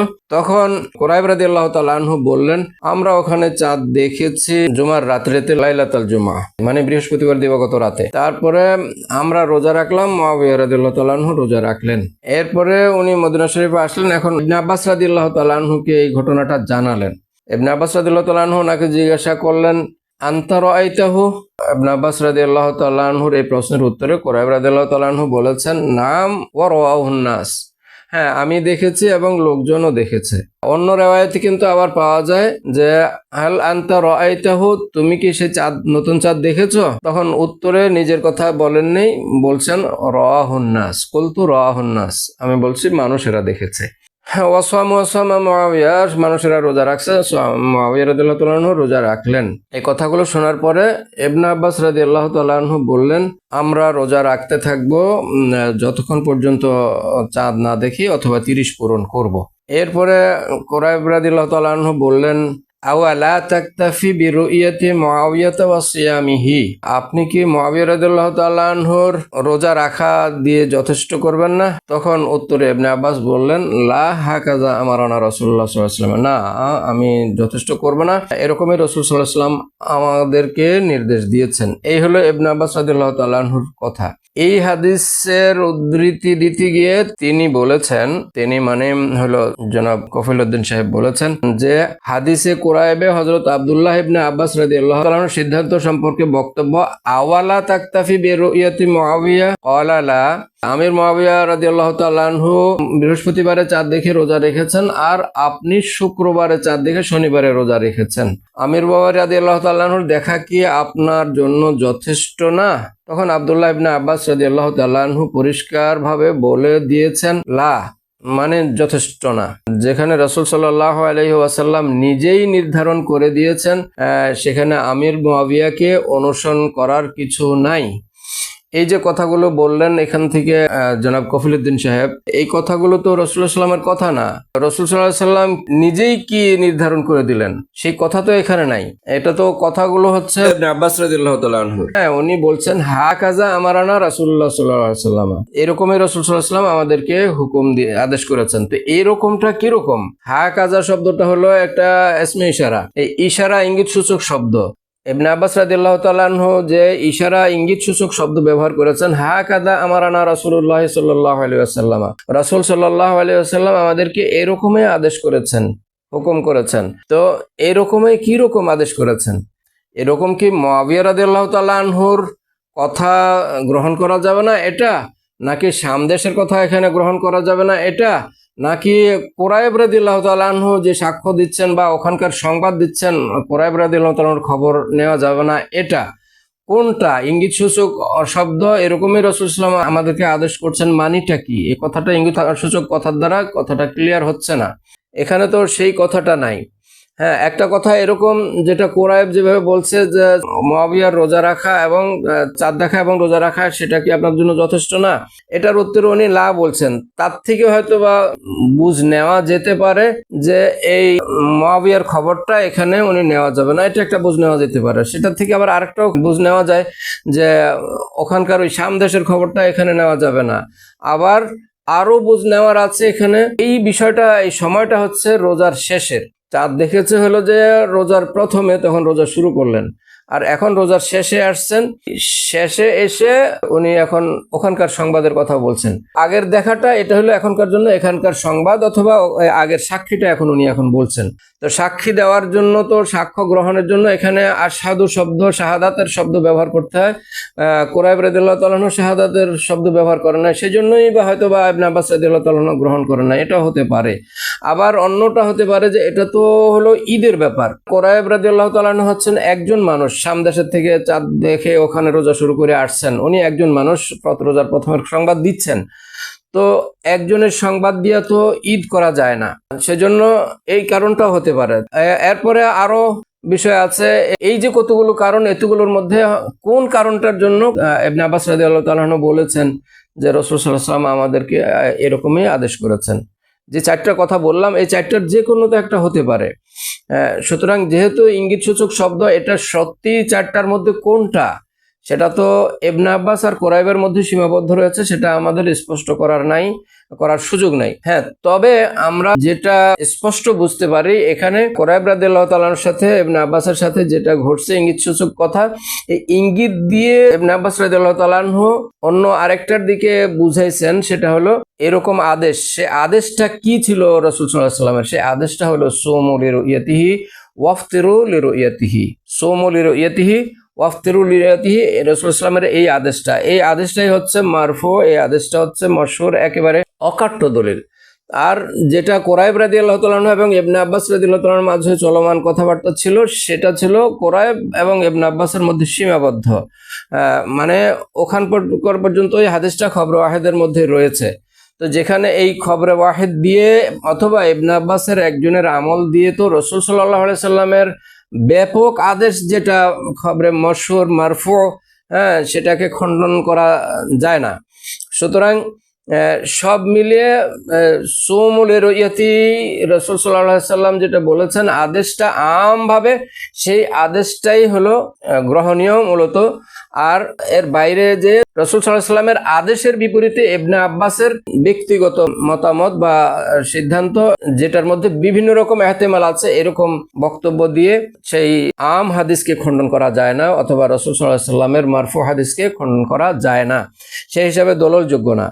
সুতরাং আমাদেরকে সেই হাদিসে চলে যেতে হবে যে রাসূল সাল্লাল্লাহু আলাইহি সাল্লাম যেটা আদেশ করেছেন যে সুমু লিরুইয়াতিহি ওয়াফতিরু লিরুইয়াতিহি, তোমরা সকলে রোজা রাখো চাঁদ দেখা গেলে, আবার সকলে ঈদ করো চাঁদ দেখা গেলে। এই গেল এখানে এই প্রসঙ্গটা। এরপরে ওনার বক্তব্যে আরেকটা বিষয় আছে, যেটা আসলেই ওনার থেকে এটাও কোনো অবস্থায় কাম্য না। কারণ আমরা হানাফি, বাংলাদেশের অধিকাংশ মানুষ হানাফি অনুসারী, উনি নিজেও হানাফি অনুসারী, বা ওখানে উপস্থিত এই সংবাদ সম্মেলনে যারা ছিলেন সবাই হানাফি। কিন্তু উনি এখানে দলিল আনছেন মুসলিম শরীফের ইমাম মুসলিমের একটা বক্তব্য দিয়ে। উনি যে হাদিসটা আনছেন কুরাইবের, এই হাদিসের এখানে হাদিসটা উল্লেখের আগে বাবটার নাম দিচ্ছেন বায়ানু আন্না লিকুল্লি বালাদিন রুইয়াতুহুম ওয়া আন্নাহুম ইযা রাউল হিলালা বিবালাদিন লা ইয়াসবুতু হুকমুহু লিমা বাউদা আনহুম। মানে হচ্ছে প্রত্যেক দেশবাসীর জন্য তাদের দেখাই গ্রহণীয়, আর চাঁদ যদি দেখা যায় কোনো এক দেশে, সেই এক দেশের চাঁদ দেখাটা অন্য দূরবর্তী দেশের জন্য গ্রহণীয় না। এই কথাটা হচ্ছে ইমাম মুসলিমের। ইমাম মুসলিম হচ্ছেন শাফি মাযহাবের অথবা হাম্বলি মাযহাবের দিকে মাইল। সাব কথা হলো উনি হানাফি মাযহাবের অনুসারী না। উনি অন্য মজহাবের অনুসারী, হাম্বলির দিকে মাইল অথবা শাফি মজহাবের। তো উনি ওনার মজহাবের অনুযায়ী, তো উনি যে মজহাব অনুসরণ করেন, ফলো করেন, সেই অনুযায়ী ওনার রায় হবে, ওনার শিরোনাম হবে। তো সেইভাবে ওনারটা হয়েছে। কিন্তু জনাব সালি সাহেব এবং আমরা বাংলাদেশি অধিকাংশরা, আমরা তো হানাফি মজহাবের রায়টা কি, সেই অনুযায়ী তো বিষয়টা বিবেচনা করা উচিত ছিল, কিন্তু তিনি সেটা করেননি। আর এই ক্ষেত্রে এরকম বাবের শিরোনাম তিরমিজি শরীফেও দেখা যাবে। তিরমিজি শরীফের যিনি ছিলেন আবু ইসা তিরমিজি সাহেব, ইমাম তিরমিজি, উনিও শাফি মজহাবের অনুসারী। উনি আবার শিরোনাম দিয়েছেন লিকুল্লি আহলি বিলদাতিন রুইয়াতুহুম, প্রত্যেক দেশবাসীর জন্য তাদের দেখাই গ্রহণীয়। এটাও শাফি মজহাবের মত হিসেবে উনি ওইভাবেই, শাফি মজহাবের অনুসারী হিসেবে উনিও শিরোনামটা এইভাবে দিচ্ছেন, ইমাম মুসলিমের এই কায়দায়। তো অন্য মজহাবের শিরোনাম যেটা আমাদের মাযহাবের অনুসৃত না, আবার যেটা কোরআন সুন্নাহর ব্যাপক অর্থের সেই আয়াত এবং হাদিসের সাথে সামঞ্জস্যপূর্ণ না, সেটা তো আমরা গ্রহণ করতে পারি না। যেহেতু এগুলো শাফির, ইমাম মুসলিমের এই শিরোনামটাও শাফি মাসলাক অনুসারে দিয়েছেন উনি, আবার ইমাম তিরমিজিও সেভাবেই দিয়েছেন, বা অন্যরা যারা এইভাবে শিরোনাম দিয়েছেন তারা শাফি মাযহাবের অনুসারে দিয়েছেন। তিরমিজিতে বিষয়টা ক্লিয়ার লেখা হয়েছে হাসিয়ার মধ্যে। মুহাশশি হানাফি মাযহাবের ইমাম ছিলেন মুহাশশি, তো উনি হাসিয়া লিখেছেন শাফি মাযহাবের অনুপাতে এই শিরোনামটা হয়েছে। ওটা উনি শিরোনাম করেছেন শাফি মাযহাবের অনুসারে। আর আমাদের মাযহাবে মুহাশশি উল্লেখ করেছেন ওয়াইনদানা ইয়ালজামু মুতলাকান, আর আমাদের মাযহাব অনুযায়ী এটা মতলক ভাবে লাজিম হবে মানে হলো সার্বিকভাবে সবার উপরে, এক জায়গায় দেখা গেলে সবার উপরেই সেটার হুকুম বর্তাবে, লাজিম হয়ে যাবে। এটা হলো আমাদের মাযহাব অনুযায়ী। হানাফি মাযহাবের মুহাশশি উনি ওইভাবেই ওখানে তালিক করেছেন বা হাসিয়া লিখেছেন। এরপরে তিনি জনাব ডক্টর সাহেব সৌদি আরবের কথা এনেছেন। আবার সৌদি আরবের চাঁদ দেখা দিয়ে বাংলাদেশের রোজা হবে না, এই বলে আরো কিছু এখানে সমালোচনা করেছেন। তিনি আমাদের প্রতি ইঙ্গিত করে বলছেন, তারা বলতে চায় আব্দুল্লাহ বিন আব্বাস রাদিয়াল্লাহু তাআলা আনহু নিজে ইজতিহাদ করেছেন। এটা তিনি ইজতিহাদ করেন নাই, বরং রাসূল সাল্লাল্লাহু আলাইহি ওয়াসাল্লামের নির্দেশ। যেখানে নবীর নির্দেশ রয়েছে, তাহলে এটা ইজতিহাদ হয় কিভাবে? এই উক্তি হলো সালেহ সাহেবের। উনি বলছেন এটা ইজতিহাদ না ওনার, বরং রাসূল সাল্লাল্লাহু আলাইহি ওয়াসাল্লামের নির্দেশ। এখানে রাসূল সাল্লাল্লাহু আলাইহি ওয়াসাল্লামের নির্দেশটা কোথায় পাওয়া গেল? রাসূল সাল্লাল্লাহু আলাইহি ওয়াসাল্লামের নির্দেশ যেটুকু ইবনে আব্বাস বললেন, সেটা তো হাকাযা আমারানা রাসূলুল্লাহ সাল্লাল্লাহু আলাইহি ওয়াসাল্লাম, মানে রাসূল সাল্লাম আমাদেরকে এমনই আদেশ করলেন। তো এমন কেমন? এমন তো অনেক কথা বোঝায়, যেগুলো পূর্বে বলেছি। এখানে সালেহ সাহেব আরো বললেন যে ইবাদতের ক্ষেত্রে আমিরে মুয়াবিয়াকে অনুসরণ করতে রাজি নই, এটা ইবনে আব্বাস বলছেন। মানে কি, রাসূল সাল্লাল্লাহু আলাইহি ওয়াসাল্লাম ইবনে আব্বাসকে বলছেন যে ইবাদতের ক্ষেত্রে মুয়াবিয়াকে অনুসরণ করা যাবে না? রাসূল সাল্লাল্লাহু আলাইহি ওয়াসাল্লাম এমনটা বলছেন ইবনে আব্বাস রাদিয়াল্লাহু তাআলা আনহুকে? তা তো অবশ্যই না। আবার উনি আরো বলছেন মুয়াবিয়া সিরিয়ায় ওনার অবস্থানে চাঁদ দেখে রোজা রেখেছেন, আমরা এখানে আমাদের অবস্থানে চাঁদ দেখে রোজা রেখেছি। এভাবেই রাসূল সাল্লাল্লাহু আলাইহি ওয়াসাল্লাম নির্দেশ করেছেন। মানে কি, উনি মুয়াবিয়ার সিরিয়ার খবরটা এখানে মদিনায় আনা যাবে না এটা বলছেন? ওই সিরিয়া আর মদিনার কথা তো এখানে হাদিস শরীফে নাই, তাও তো নাই। আবার অন্য আরেক কথা বলছেন যে এই হাদিস ইমাম বুখারী ছাড়া ইমাম মুসলিম, তিরমিজি সহ প্রায় সকল ইমামগণই রাওয়ায়াত করেছেন। হ্যাঁ, রাওয়ায়াত তো যারা করছেন সেখানে তো আমাদের কোনো আপত্তি নেই, যতজনই রাওয়ায়াত করছেন ঠিক আছে, কিন্তু অর্থ যেটা বোঝানো হচ্ছে সেই জায়গাটাতে তো আমাদের আপত্তিটা। হ্যাঁ, সেই জায়গায় তো অর্থটা সঠিক নয়, যে প্রত্যেক দেশে ভিন্ন ভিন্ন, এই কথাগুলো এখানে নাই। রাসূল সাল্লাল্লাহু আলাইহি ওয়াসাল্লাম থেকে এই কথাগুলো এই হাদিসের মধ্যে কোথাও নাই। হাকাযা আমারানা দিয়ে যে কথাটা বোঝানো হয়েছে, সেটা ইবনে আব্বাস রাদিয়াল্লাহু তাআলা আনহু ইঙ্গিত সূচক শব্দ ব্যবহার করেছেন। মানে হাকাযা এরকমটা কি? এরকম তো সালেহ সাহেব এখানে তিনটাই অর্থ আনছেন। একটা হলো মুয়াবিয়াকে অনুসরণ করা যাবে না, আরেকটা বললেন উনি সিরিয়ার খবর এখানে গ্রহণ করা যাবে না, আরেকটা হলো আরো বিভিন্ন রকম অর্থ তো আছে, ওনারও করা আছে, আর বিভিন্ন অর্থগুলো হাদিসের কিতাবেও আছে। মানে এত সব সংশয় যেখানে আছে এই হাদিসের মধ্যে, আবার উপরন্ত হাদিসটা খবর ওয়াহেদ ইবনে আব্বাস পর্যন্ত বা কোরআন পর্যন্ত সীমাবদ্ধ। সুতরাং সীমাবদ্ধতা খাসের হুকুম রাখে বা মুকাইয়াদের হুকুম রাখে। যেখানে মতলক আছে, যেখানে আম আছে, সেখানে মরফু হাদিসের আমকে খাস করার জন্য খবর ওয়াহেদের হাদিস দিয়ে বা মওকুফ হাদিস দিয়ে কোনো অবস্থায় দলিল যুক্ত হয় না। এটা ডক্টর সাহেব, সালি সাহেব যত ভালো করেই বুঝেন, জানেন। সুতরাং আমি ওনাকে এই ক্ষেত্রে অনুরোধ করব, একটু ভালো করে ভাবুন, বুঝুন, ইনশাল্লাহ আপনার কাছে ক্লিয়ার হয়ে যাবে। এরপরে যেটা বলেছেন যে প্রযুক্তি বিজ্ঞান সার্ভার যদি অকেজো হয়ে যায় তখন রোজার অবস্থা কি হবে? হাস্যস্কর ব্যাপার আসলেই, যে প্রযুক্তি যদি এটা অকেজো হয়ে যায় তখন রোজার অবস্থা কি হবে? রোজার অবস্থা রোজার ভাই থাকবে। তখন বিভিন্ন দেশে এক দেশের খবর আরেক দেশে পৌঁছানো যদি জটিলতা হয়, তখন ওজোর যদি দেখা দেয় তাহলে ওজোর অনুযায়ী যা করতে হয় তাই করবে। আর দরুরাত তুবিহুল মাহজুরাত, সেগুলো সালিম সাহেব ভালো করে জানেন আপনি। আবার আর দরুরাত তুকাদ্দারু বেকাদরিহা, তাও জানেন জরুরতের পরিমাণ যতটুকু অতটুকুই সেভাবে করতে হবে। সমস্যা থাকলে সমস্যা অনুযায়ী সমাধান করতে হবে। আর সমস্যা না থাকলে তো কমন ভাবে যেভাবে নির্দেশ আছে কোরআন কারিমে, যেখানে নির্দেশ আছে সুন্নাহ শরীফে যেখানে নির্দেশ আছে, ইজমাকে আছে, সেখানে সেইভাবেই কাজ করতে হবে। ওজোরে যদি কোথাও কোনো সমস্যা তৈরি হয়ে যায় তখন সেই অনুযায়ী সার্ভার অচল হয়ে যাক, বন্ধ হয়ে যাক, অথবা আরো জটিল কিছু হোক, তখন সেই অনুযায়ী কাজ করতে হবে। সেটা আপনি ভালো বোঝেন, সবাই ভালো বোঝে, সেই অনুযায়ী কাজ করতে হবে। এরপরে আরো যে বিষয়, ওনার সৌদি আরবে আসর মাগরিবের সাথে যেমন আমরা আসর মাগরিব পড়তে পারি না, ঠিক সৌদি আরবের চাঁদের মাধ্যমেও আমরা রোজা রাখতে পারবো না। কি চমৎকার কথা বললেন! নিজের বিরুদ্ধে যে এই কথাটা চলে যাচ্ছে, তাও কি একটু ভাববেন না? চট্টগ্রাম, আমাদের এই দেশেই তো, চট্টগ্রামের লোকেরা যখন ইফতার করে মাগরিবের নামাজ পড়ে, তখন কি আমরা চাঁদপুরে বা ঢাকায় লোকজন ইফতার করতে পারবো? মাগরিবের নামাজ তখন আদায় করতে পারবো? অবশ্যই না। আবার ঢাকার লোকেরা যখন ইফতার করবে, মাগরিবের নামাজ আদায় করবে, তখন কি খুলনার লোকেরা আদায় করতে পারবে, ইফতার করতে পারবে, নামাজ আদায় করতে পারবে? অবশ্যই না, পারবে না।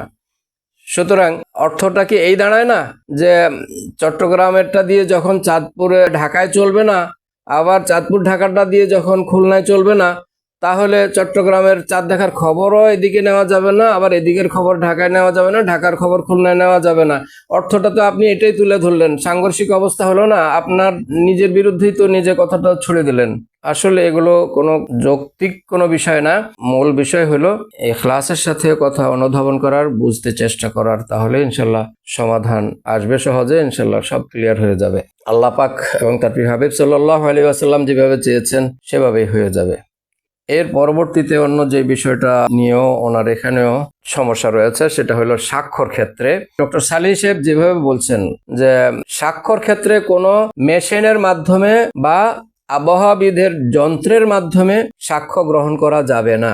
স্বচক্ষে দেখতে হবে এবং সাক্ষ্য দিতে হবে, এই ছাড়া গ্রহণীয় নয়। এই কথাটাও কেমন একটা কথা বলে ফেললেন। একটু ভেবেচিন্তে কথা বলার দরকার ছিল যে মেশিনের মাধ্যমে যে কাজটা হয় সেটা কি আসলে বাস্তবতার সাথে মিল থাকে, নাকি বাস্তবের বাইরে মেশিনে কোনো কিছু দেখায়, বাস্তবের বাইরে কোনো কিছু মেশিনে বলে। যদি ভিন্ন কিছু দেখায় তাহলে মানা যাবে না, এটা ঠিক আছে। কিন্তু যদি বাস্তবে যেটা আছে সেটাই দেখায়, বাস্তবে যেটা আছে সেটাই শোনায়, তাহলে মানা যাবে না কোন যুক্তিতে? এই ক্ষেত্রে আমি আমার বাবাজান কেবলার সাদরা দরবার শরীফের আলা হযরত পীর সাহেব কেবলা বিশ্বমুফতি আল্লামা ইসহাক রহমাতুল্লাহ আলাইহির সাথে যে একটা বাহাস অনুষ্ঠিত হয়েছিল এই রোজা বিষয়ে, সেই লক্ষ্মীপুরে, সেখানে তখন সরসিনার তরফ থেকে যে হুজুর উপস্থিত ছিলেন, জনাব মোহাম্মদ আজিজুর রহমান সাহেব তখন উপস্থিত ছিলেন। তো সেই আলোচনায়, বাহাসের আলোচনায়, দীর্ঘ সময় ধরে আলোচনার সমাপ্তি লগ্নে ওনারা স্বীকার করলেন যে হ্যাঁ, আসলে হানাফি মাযহাব মতো যে এক জায়গায় দেখলে সবাই নির্ভরযোগ্য সূত্র যতটুকু পৌঁছবে সংবাদ অতটুকুতে পালন করা কর্তব্য হয়ে পড়ে, এটা কথা ঠিক আছে। কিন্তু সমস্যা আছে অনেক, সেই সমস্যার কারণে তো এটা বাস্তবায়ন করা যাবে না, আমলে আনা যাবে না। তো সমস্যা কি? বিভিন্ন সমস্যা তুলে ধরা হয়েছে, প্রত্যেকগুলোর খণ্ডন আল্লামা ইসহাক রহমতুল্লাহ আলাইহি তিনি সবগুলো খণ্ডন করেছেন। শেষ পর্যায়ের যেটা ছিল আপনার এই প্রশ্নের সাথে, যে মেশিন, যন্ত্রপাতি এগুলো গ্রহণযোগ্য হবে না, এটা বলছেন। এটার সম্পর্কেও সেদিন আজিজুর রহমান হুজুর কেবলার প্রশ্ন ছিল, আল্লামা ইসহাক রহমতুল্লাহ আলাইহি জবাব দিচ্ছেন এটার। যে ধরুন, আমি একটু উদাহরণ দিয়ে বলতে হয়, যে উদাহরণ ধরুন একটা লোক আসছে আমার সামনে, একটু দূরে দেখা যায়, কিন্তু আমার চোখের সমস্যার কারণে আমি ভালোভাবে দেখতে পাচ্ছি না, বুঝতে পারছি না যে লোকটা কে, কি বোঝা যায় মানুষ, কিন্তু মানুষটা কে চিনতে পারছি না। তো তখন আমি আমার সাথে থাকা চশমাটা চোখে লাগালাম। এই চশমা নামক দূরবীনটা যেই মাত্র চোখে লাগাইলাম, তখনই দেখতে পাইলাম যিনি আসছেন উনি তো আমার বাবা। সাথে সাথে এগিয়ে গেলাম, যাইয়া ওনাকে সম্মানের সাথে এনে তাজিম করে বসালাম বাবাকে। এখন এই বাবাকে যদি কেউ চশমা নামক দূরবীন দিয়ে দেখার কারণে বাবাকে যদি কেউ বাবা অস্বীকার করে, তাহলে তাকে কি বলা হবে? তখন উপস্থিত সকলেই অনেকে বললেন যে সাদরা হুজুর কেমন ঠারে কথা বলে। মানে হলো এরকম ব্যক্তি যে বাবাকে বাবা স্বীকার না করে, তাকে তো একটা গালির শব্দ, যেটা স্পষ্টই বলি আমি, সেটা বাবা স্বীকার করলে হারামজাদা ছাড়া আর কি হয়। তো আব্বা হুজুর কেবলা তখন ওইরকম এই শব্দটা ব্যবহার করেন নাই, বলছে কি বলা হবে এরকম আওয়াজ দিলেন। তখন মানুষ গুনগুন করে নিজেরা বলছে। আবার হলো মনে করুন, এবার আরেকটা উদাহরণ দেই। ধরুন একটা কিতাব আমার কাছে আছে, বই আছে, এটা কি বই বা কি কিতাব আমি বুঝতে পারতেছি না, আমার চোখে ঘোলা দেখা যায়, বুঝতে পারি না। আবার এই কিতাবটা কি কিতাব বোঝার জন্য আমি কিতাবটা খুললাম, চশমা নামক দূরবীনটা আমি চোখে লাগাইলাম, দেখতেছি লেখা আলিফ লাম মিম যালিকাল কিতাবুল লা রাইবা ফিহি, মানে বুঝতে পারলাম যে এ তো কোরআন। হ্যাঁ, সাথে সাথে কোরআনকে তাজিম করে তারপরে নিলাম সেভাবে সম্মানের সাথে। কিন্তু এখন এই পর্যায়ে যদি কেউ বলে যে কোরআনকে আমি তো দূরবীন দিয়ে দেখে বুঝছি কোরআন, আর দূরবীন তো বিশ্বাস করা যাবে না, মানা যাবে না, তাহলে আমি এই কোরআনকেও কোরআন মানি না। যদি দূরবীন দিয়ে দেখার কারণে কোরআনকে যদি কেউ কোরআন না মানে, তাহলে সে কি হবে? তখন সবাই বলল কাফের হবে, কাফের হবে। কোরআনকে কোরআন না মানলে, অস্বীকার করলে তো কাফের হবেই, স্বাভাবিক বিষয়। তো এখানে এই যন্ত্রটাও আসলে মূল বিষয়টা হলো, যন্ত্র তো আর নিজে কিছু তৈরি করে দেখায় না, যা বাস্তব আছে তাই দেখায়। সুতরাং এখানে আপনি যন্ত্রের গ্রহণ করা যাবে না বলে যে মন্তব্যটা করেছেন, সেটা আসলেই কেমন হলো সেটা আপনি নিজেই ইতিমধ্যে অবশ্যই বুঝতে পেরেছেন। আর এটাও তখন আজিজুর রহমান সাহেব এভাবে বুঝতে পারছেন। আর আজিজুর রহমান সাহেব আগে তো সেই শাফি মযহাবের সিদ্ধান্ত যেভাবে আপনি এখন বলছেন, সেভাবে উনিও আগে সেই মতের ছিলেন। আল্লাহ পাকের মেহরবানি, ওই বাহাসের পরেই কিন্তু আজিজুর রহমান সাহেব শর্ষিনা শরীফের একটা মাসিক ম্যাগাজিন বের হয়, তাবলিগ যার নাম, সেই পত্রিকার মধ্যেই তিনি আবার আগের যে সিদ্ধান্ত ছিল সেই সিদ্ধান্তের বাইরে সংশোধিত সিদ্ধান্ত দিয়ে লিখছেন। হ্যাঁ, আমি সেটা ইনশাল্লাহ আজকে আপনাদেরকে সেখান থেকে পড়ে শোনাবো, আজিজুর রহমান সাহেবের পরবর্তী প্রবন্ধ। তো এই গেল এই প্রসঙ্গ।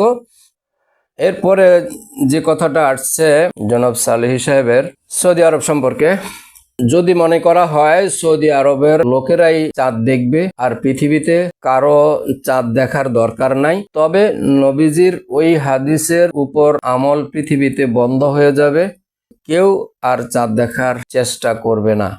এই যে কথাটা বলা হলো, এটা আসলেই বাহুল্য কথা। কারণ এরকম তো কেউ বলছে না যে সৌদি আরবের দেখাই গ্রহণ করতে হবে, অন্য কোনো দেশের দেখা গ্রহণ করা যাবে না। বিষয়টা তো এরকম কোনো কথা আমরা কেউ এরকম কথা তো বলি না। আপনি কোথায় এই কথা পেলেন জানি না। চাঁদ তালাশ করতে হবে, সারা পৃথিবীর সকল মুসলমান সবাই তালাশ করবে। এর মধ্যে নির্ভরযোগ্য সংবাদ যেই দেশের যারা দিতে পারবে সেটাই ফলো হবে। হ্যাঁ, তবে বাংলাদেশের আকাশ মেঘাচ্ছন্ন থাকে, যত পশ্চিম দিকে যাবে তত আকাশ পরিষ্কার থাকে, বা মরু এলাকা অঞ্চলের আকাশগুলো পরিষ্কার থাকে। গাছগাছালি যেদিকে যত বেশি থাকে সেদিকে তত আকাশ মেঘলা থাকে। এটা একটা অবস্থা বিরাজ করে। বিশেষ করে আমাদের পাক ভারতে এবং বাংলাদেশে বিশেষ করে আকাশ মেঘাচ্ছন্নই থাকে, বেশি মেঘলা মেঘলা থাকে। আর সৌদি আরব সহ আরব বিশ্বে এবং অন্যান্য দেশে, পশ্চিমের দেশগুলোতে, মরু এলাকা যেসব দেশে আছে ওই দেশের আকাশ পরিষ্কার থাকে। অন্যদিকে হলো চাঁদের বয়সটা যত সময় বাড়বে তত চাঁদ আকারে বড় হবে। পূর্ব থেকে পশ্চিম দিকে যত যেতে থাকবে ততই চাঁদের আকার বড় থাকবে, তো অতএব ওদিকে দেখারও সম্ভাবনা বাড়বে। একদিকে আকাশ পরিষ্কার, আর একদিকে বড় হওয়ার কারণে দেখার সম্ভাবনাও বেশি থাকে। সুতরাং ওইসব দেশে দেখার সম্ভাবনাটা বেশি থাকে। আমাদের এদিকে মেঘের কারণে আমাদের এদিকে চাঁদ থাকলেও আমরা দেখার সম্ভাবনাটা খুবই ক্ষীণ থাকে, দেখার সম্ভাবনা অনেক সময় থাকেই না। তাই বলে কেউ সৌদি আরবের দেখা দিয়ে করবে আর বাকি দেশের দেখা লাগবে না, এরকম তো কেউ বলছে না। আমরা তো কেউ এরকম বলছি না। আপনি কোথায় পেলেন এই সংবাদ? এটা অবান্তর কথা। মোটামুটি এই পর্যন্ত যতটুকু আলোচনা করলাম, এর মধ্যে অবশ্যই ডক্টর জনাব আল্লামা সালেহী সাহেব এবং ওনার সাথে যারা সংবাদ সম্মেলনে উপস্থিত ছিলেন সবাই অবশ্যই বুঝতে পেরেছেন আপনাদের অনেক জায়গায় অনেক রকম ত্রুটি বিচ্ছুতি আছে, আপনাদের জানার, শোনার এবং নিজেদের বিভিন্ন রকম ব্যাখ্যা বিশ্লেষণের, অনুবাদের, সেই সব বিষয়গুলো আপনারা যদি ভাবেন, ইনশাল্লাহ আপনাদের কাছে বিষয়গুলো ক্লিয়ার হয়ে যাবে আশা করি। তারপরেও আপনারা আসলে নিজেদের সেভাবেই হয়তো বা আত্মসমালোচনার মধ্যে নিজেরা নিতেছেন না, যার কারণে বিষয়টা সমস্যা থেকে যাচ্ছে। উপরন্তু নিজেদেরকে দোষমুক্ত রেখে, দোষটা নিজেদের মধ্যে থাকা সত্ত্বেও নিজেদেরকে দোষমুক্ত করার জন্য হয়তো কিছু কথাবার্তা বলছেন, যেগুলো কোনো অবস্থায় গ্রহণীয় না। যেটুকু আমি এর মধ্যে আলোচনা করলাম, অবশ্যই বিষয়টা ক্লিয়ার হয়ে গেছে। উপরন্তু এত সমস্যা আপনাদের মধ্যে থাকার পরেও আপনারা আমাদের বিরুদ্ধে সরকারের কাছে আপত্তি জানাচ্ছেন, বলছেন এই ফরজ বিধান লঙ্ঘনকে স্বাভাবিকভাবে দেখা যায় না, মানে আমরা ফরজ বিধান লঙ্ঘন করছি, এটা আপনি বোঝাতে চাচ্ছেন। আসলে কি ফরজ বিধানটা আমরা লঙ্ঘন করছি না আপনারা লঙ্ঘন করছেন? আমরা তো হানাফি মুসলমান, সুতরাং হানাফি সিদ্ধান্ত যেটা যেভাবে আছে আমরা সেটা সেভাবেই পালন করছি। আপনারা তার বিপরীতে শাফি মাযহাবের সিদ্ধান্ত ফলো করছেন, সুতরাং আপনারাই তো লঙ্ঘন করছেন। আবার যদি কোরআন সুন্নাহ ধরি, তাহলে সেখানে আমরাই কোরআন সুন্নাহ অনুযায়ী ফলো করছি, যেটা ইতিমধ্যে আমি যেগুলো আলোচনা করে যতটুকু তুলে ধরলাম, এটা এর মধ্যে পরিষ্কার হয়ে গেছে। আপনারা অবশ্যই এই কথাগুলো নিজেদের জানা নলেজগুলো, জানা জ্ঞানগুলো, এলেমগুলো যদি কাজে লাগান, তাহলে এই বিষয়টা আপনাদের কাছে পরিষ্কার হয়ে যাবে। কিন্তু দুঃখজনক বিষয় হলো যে দোষ আপনাদের, ত্রুটি আপনাদের মাঝে, রোজা ভঙ্গ করছেন আপনারা, অন্যদেরও ভঙ্গ করাচ্ছেন। এত সমস্যা আপনাদের মধ্যে থাকা সত্ত্বেও আপনারা নিজেদের বিষয়টা না বুঝে, নিজেদের সংশোধনের পথের চিন্তা না করে আপনারা আমাদের বিরুদ্ধে সরকারের কাছে অভিযোগ তুলে তারপরে সমাধান চাচ্ছেন। সরকারের কাছে আমাদের বিরুদ্ধে অভিযোগ তুলে সমাধান চাইবেন কেন? যদি আপনি আসলেই নিরপেক্ষ হন, যদি সঠিকটা উদ্ঘাটন করতে চান, একতলাপ থাকবে আপনার একটা মত আপনার বুঝের কারণে, আমার একটা মত আমার বুঝের ভিত্তিতে থাকবে, দুটা ঠিক। আপনারা বলতে চাইতে পারেন যে আমাদের দুই পক্ষের দুইটা মত হয়েছে, সরকার আপনার দুই পক্ষের বসার ব্যবস্থা করেন, একটা সমাধানে আমরা আসি। কিন্তু সেটা না করে আমার বিরুদ্ধে ব্যবস্থা নেওয়ার জন্য, আমাদের বিরুদ্ধে, সেটা কোন ধরনের কথা? আপনারা নিজেরা নিজেদের দোষ আত্মসমালোচনা করে সেটা নিজেদেরটা নিজেরা না বুঝে উপরন্তু আমাদের বিরুদ্ধে সরকারকে ব্যবস্থা নেওয়ার জন্য আপনারা বলতেছেন। অথচ আমরা আপনাদের এই কথাগুলো বারবার আমরা বাহাসের জন্য ডাকছি, আহ্বান করছি, বসার জন্য, আলোচনা করার জন্য, বিভিন্নভাবে বিভিন্ন জায়গায় আলোচনা হয়েছে। যত জায়গায় আলোচনা হয়েছে, আমার সাথেও বিভিন্ন জায়গায় বাহাস অনুষ্ঠান হয়েছে, সব জায়গায় আল্লাহর রহমতে আমরা নিজেরা হানাফি মাযহাবের সিদ্ধান্ত বা জমহুরের সিদ্ধান্ত এটা সঠিক বলে প্রমাণ করে কোরআন সুন্নাহ অনুযায়ী প্রমাণ করতে পেরেছি। সুতরাং আপনারাও বসলে সেটাই হতো। আর এটা আরো এই যে 2016 সালে যে ঘটনাটা ঘটলো, আমরা বারবার দাবি করছি, ইসলামিক ফাউন্ডেশনে বহুবার গিয়েছি, এরপরে অনেক জোর প্রচেষ্টার প্রেক্ষিতে এক পর্যায়ে এসে বসতে হয়েছে। ইসলামিক ফাউন্ডেশন আয়োজন করেছে, দুই পক্ষের প্রথম 50 জন তালিকা চাইছিল, আমরা 50 জন দিলাম, কিন্তু ইসলামিক ফাউন্ডেশনের পক্ষে 50 জন ব্যবস্থা হইল না। পরবর্তীতে আবার 15 জন করে আবার চাইলো, আমরা আমাদের পক্ষের 15 জনের তালিকা দিলাম, পরে ওনারাও ওনাদের 15 জন ব্যবস্থা করলেন। তারপর দীর্ঘ আলোচনা হলো, সকাল 10টা থেকে শুরু করে আসর পর্যন্ত প্রথম তারিখে। এরপর এই দিন আলোচনা সমাপ্ত হলো না, চূড়ান্ত হলো না। পরে আবার আরেকদিন, 1 মাস পর আবার ডেট দিল, সেই দিন আবার 10টা থেকে আলোচনা হইলো সেই বিকাল পর্যন্ত। শেষ পর্যন্ত যে অবস্থাটা, রেজাল্টটা যেটা আসছে সেই বাহাস অনুষ্ঠানে, যে সেই অনুষ্ঠানের যিনি সভাপতি ছিলেন ধর্ম প্রতিমন্ত্রী জনাব আব্দুল্লাহ সাহেব, তিনি 2 দিনের আলোচনার পর উনি ওনার মতামত ব্যক্ত করছেন বা ফলাফল ঘোষণা দিচ্ছেন। এই বলে উনি ইসলামিক ফাউন্ডেশনের ওলামায়ে কেরামের দিকে ইঙ্গিত করে বলছেন, আমি ওনাদের যখন আলোচনাটা শুনছি তখন মনে হলো যে ওনাদের এটাই ঠিক। তারপর আবার যখন আমাদের দিকে ইঙ্গিত করে উনি বললেন, আবার যখন এনাদের বক্তব্যগুলো শুনছি তখন মনে হচ্ছে যে না, এনাদের গুলোই ঠিক। তো এইভাবে আসলে হুট করে একটা কিছু তো করা যায় না, এটা জাতীয় বিষয়, তো বিভিন্ন রকম সুবিধা অসুবিধার বিষয় আছে, ভাইবা চিন্তা কাজ করতে হবে। এই করেন আপনারা দুই পক্ষ 2 দিনের আলোচনার প্রেক্ষিতে একটা প্রতিবেদন করে দেন আপনারা। আমরা আজকের এগুলো তো রেকর্ড আছেই, সবকিছু আমরা এগুলো পর্যালোচনা করব, করে আমরা তখন পরে রায় দেব, অথবা প্রয়োজন বোধ করলে আবার বসবো। তো আমরা দুই পক্ষ বসার জন্য এই ব্যবস্থা এভাবেই জোর দাবি জানিয়ে বসছি সুরাহার জন্য বারবার।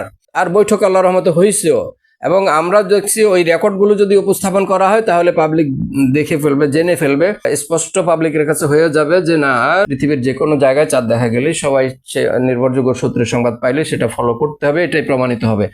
আপনিও সেটাই বুঝবেন ইনশাআল্লাহ। তো এরকম অবস্থা, আমরা এইভাবে দুই পক্ষ বসার জন্য সেই ব্যবস্থা নিচ্ছি। আপনি বসার দিকে না যায় আপনি সরকারকে ব্যবস্থা নিতে বলবেন, এটা কোন কথা? যাই হোক, আমি প্রশ্ন আপনার কাছেই রাখলাম যে আসলে দুই পক্ষ বসারও দরকার মনে হয় না। আমি যেটুকু বুঝি, জনাব ডক্টর কফিল উদ্দিন সাহেব হজরত, আমি মনে করি আপনি ভালো উচ্চ মানের একজন দক্ষ যোগ্য আলেম। হ্যাঁ, আপনি নিজে যদি একেবারে এখলাসের সাথে যদি আত্মসমালোচনা করেন, এখলাসের সাথে যদি কিতাবগুলো একটু ঘাটেন, পড়েন, ইনশাল্লাহ আপনার কাছে ক্লিয়ার হয়ে যাবে।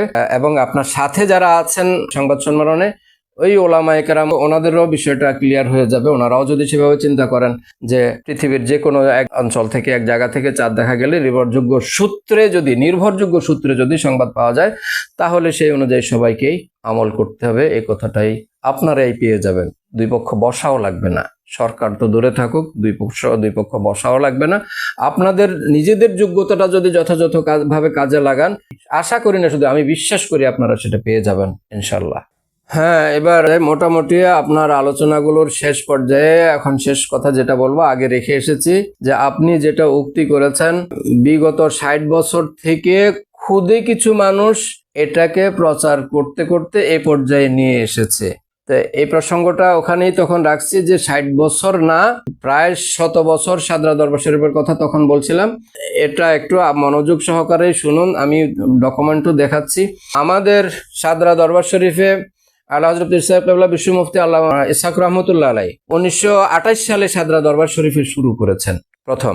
তো সেই থেকে শুরু হয়ে এখন 2026 সালে এসে 98 বছর তো হলো। তার মানে 100 বছর পূর্তি হতে আর মাত্র 2 বছর বাকি। 2 বছর পরে 100 বছর পূর্ণ হবে। এটা শুধু সাদরা দরবার শরীফের অবস্থা এখানে। এর আগে আরো অনেকেই শুরু করেছেন, অনেকে এই বিষয়ে মতামত দিয়েছেন। আমি তন্মধ্যে উদাহরণস্বরূপ কয়েকটা বলছি আপনার জন্য, অনেক লম্বা হয়ে গেছে বক্তব্য, সুতরাং বেশি বলার তো আর সুযোগ নেই, আমি অল্প কয়েকটা দিচ্ছি। 1 নম্বর আমি বলি যে সারসিনা দরবার শরীফের যিনি আলা হযরত পীর সাহেব কেবলা হযরতুল আল্লাম শাহ সুফি নেসারউদ্দিন আহমদ রহমতুল্লাহ আলাই, তিনি তার রচিত তরিকুল ইসলাম নামক কিতাবে তিনি এই মাসালাতে উনি ওনার মতামত দিয়েছেন। উনি মাসালা লিখেছেন এই বিষয়ের উপরে। যিনি আমার বাবাজান কেবলার যিনি মোর্শেদ মুজাদ্দেদে জামান ফুরফুরা শরীফের, সেই মুজাদ্দেদে জামানেরই খলিফা নেসারউদ্দিন হুজুর কেবলা, মানে হলো আমার বাবাজান কেবলা এবং নেসারউদ্দিন হুজুর কেবলা দুজন পীর ভাই পরস্পরে। তো বাবাজান কেবলার পীর ভাই নেসারউদ্দিন হুজুর কেবলা রহমতুল্লাহ আলাই, উনি ওনার তরিকুল ইসলামে লিখছেন।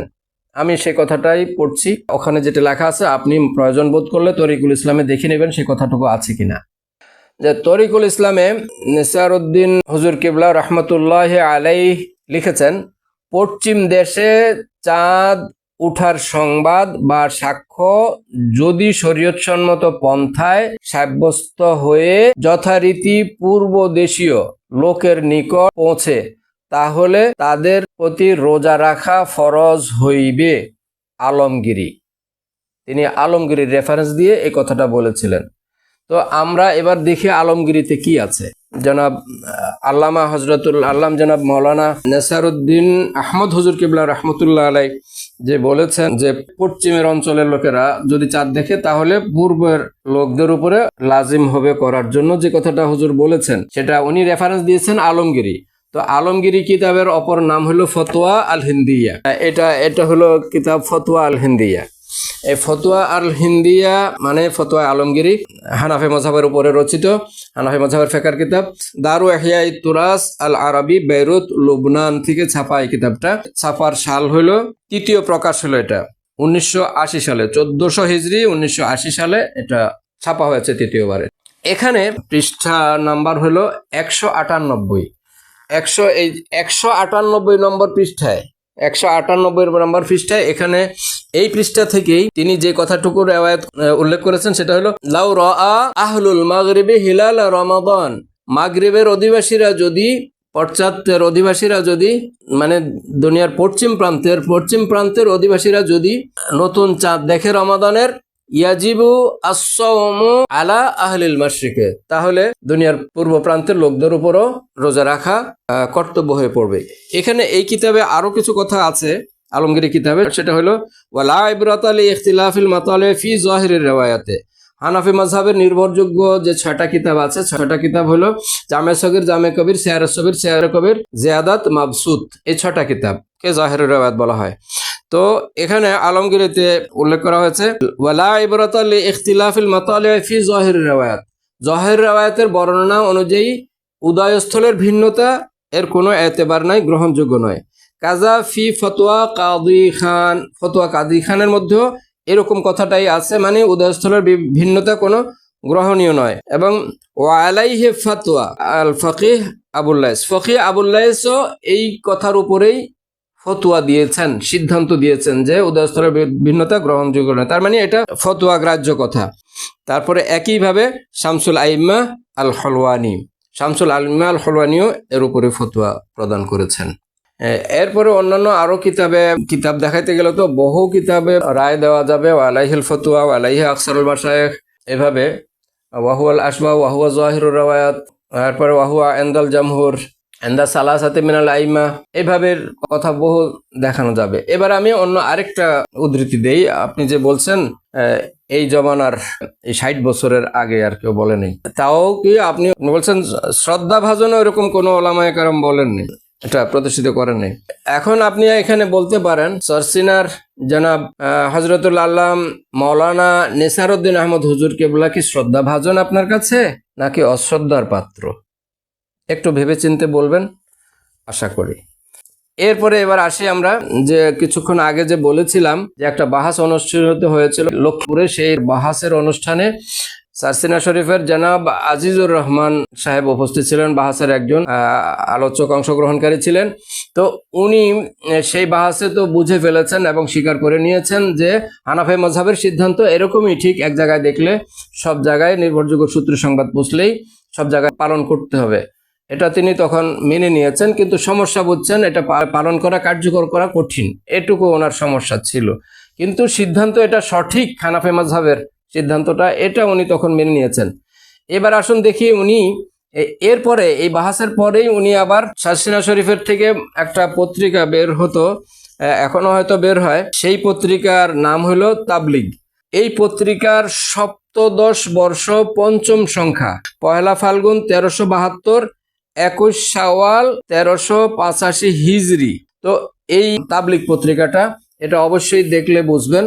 এই তাবলিগ পত্রিকাটা তখনকার সারসিনা শরীফ থেকে প্রকাশ হইতো, নেসারউদ্দিন হুজুর কিবলা রহমতুল্লাহ আলাইহির নির্দেশনা ক্রমে। এই হলো সেই পত্রিকার স্রোত। তো এই পত্রিকাটা সম্পাদনাও করতেন, সম্পাদক হিসাবে ছিলেন সেই মোহাম্মদ আজিজুর রহমান হুজুর, এই সম্পাদক ছিলেন। আর সহ সম্পাদক ছিলেন জনাব আব্দুল গনি শায়েস্তাবাদী। তো এখানে বিষয়টাও লেখা আছে এই রুইয়াতে হেলাল সম্পর্কে, এটা একেবারে কভার পেজেও দিয়ে দিছে কথাটা।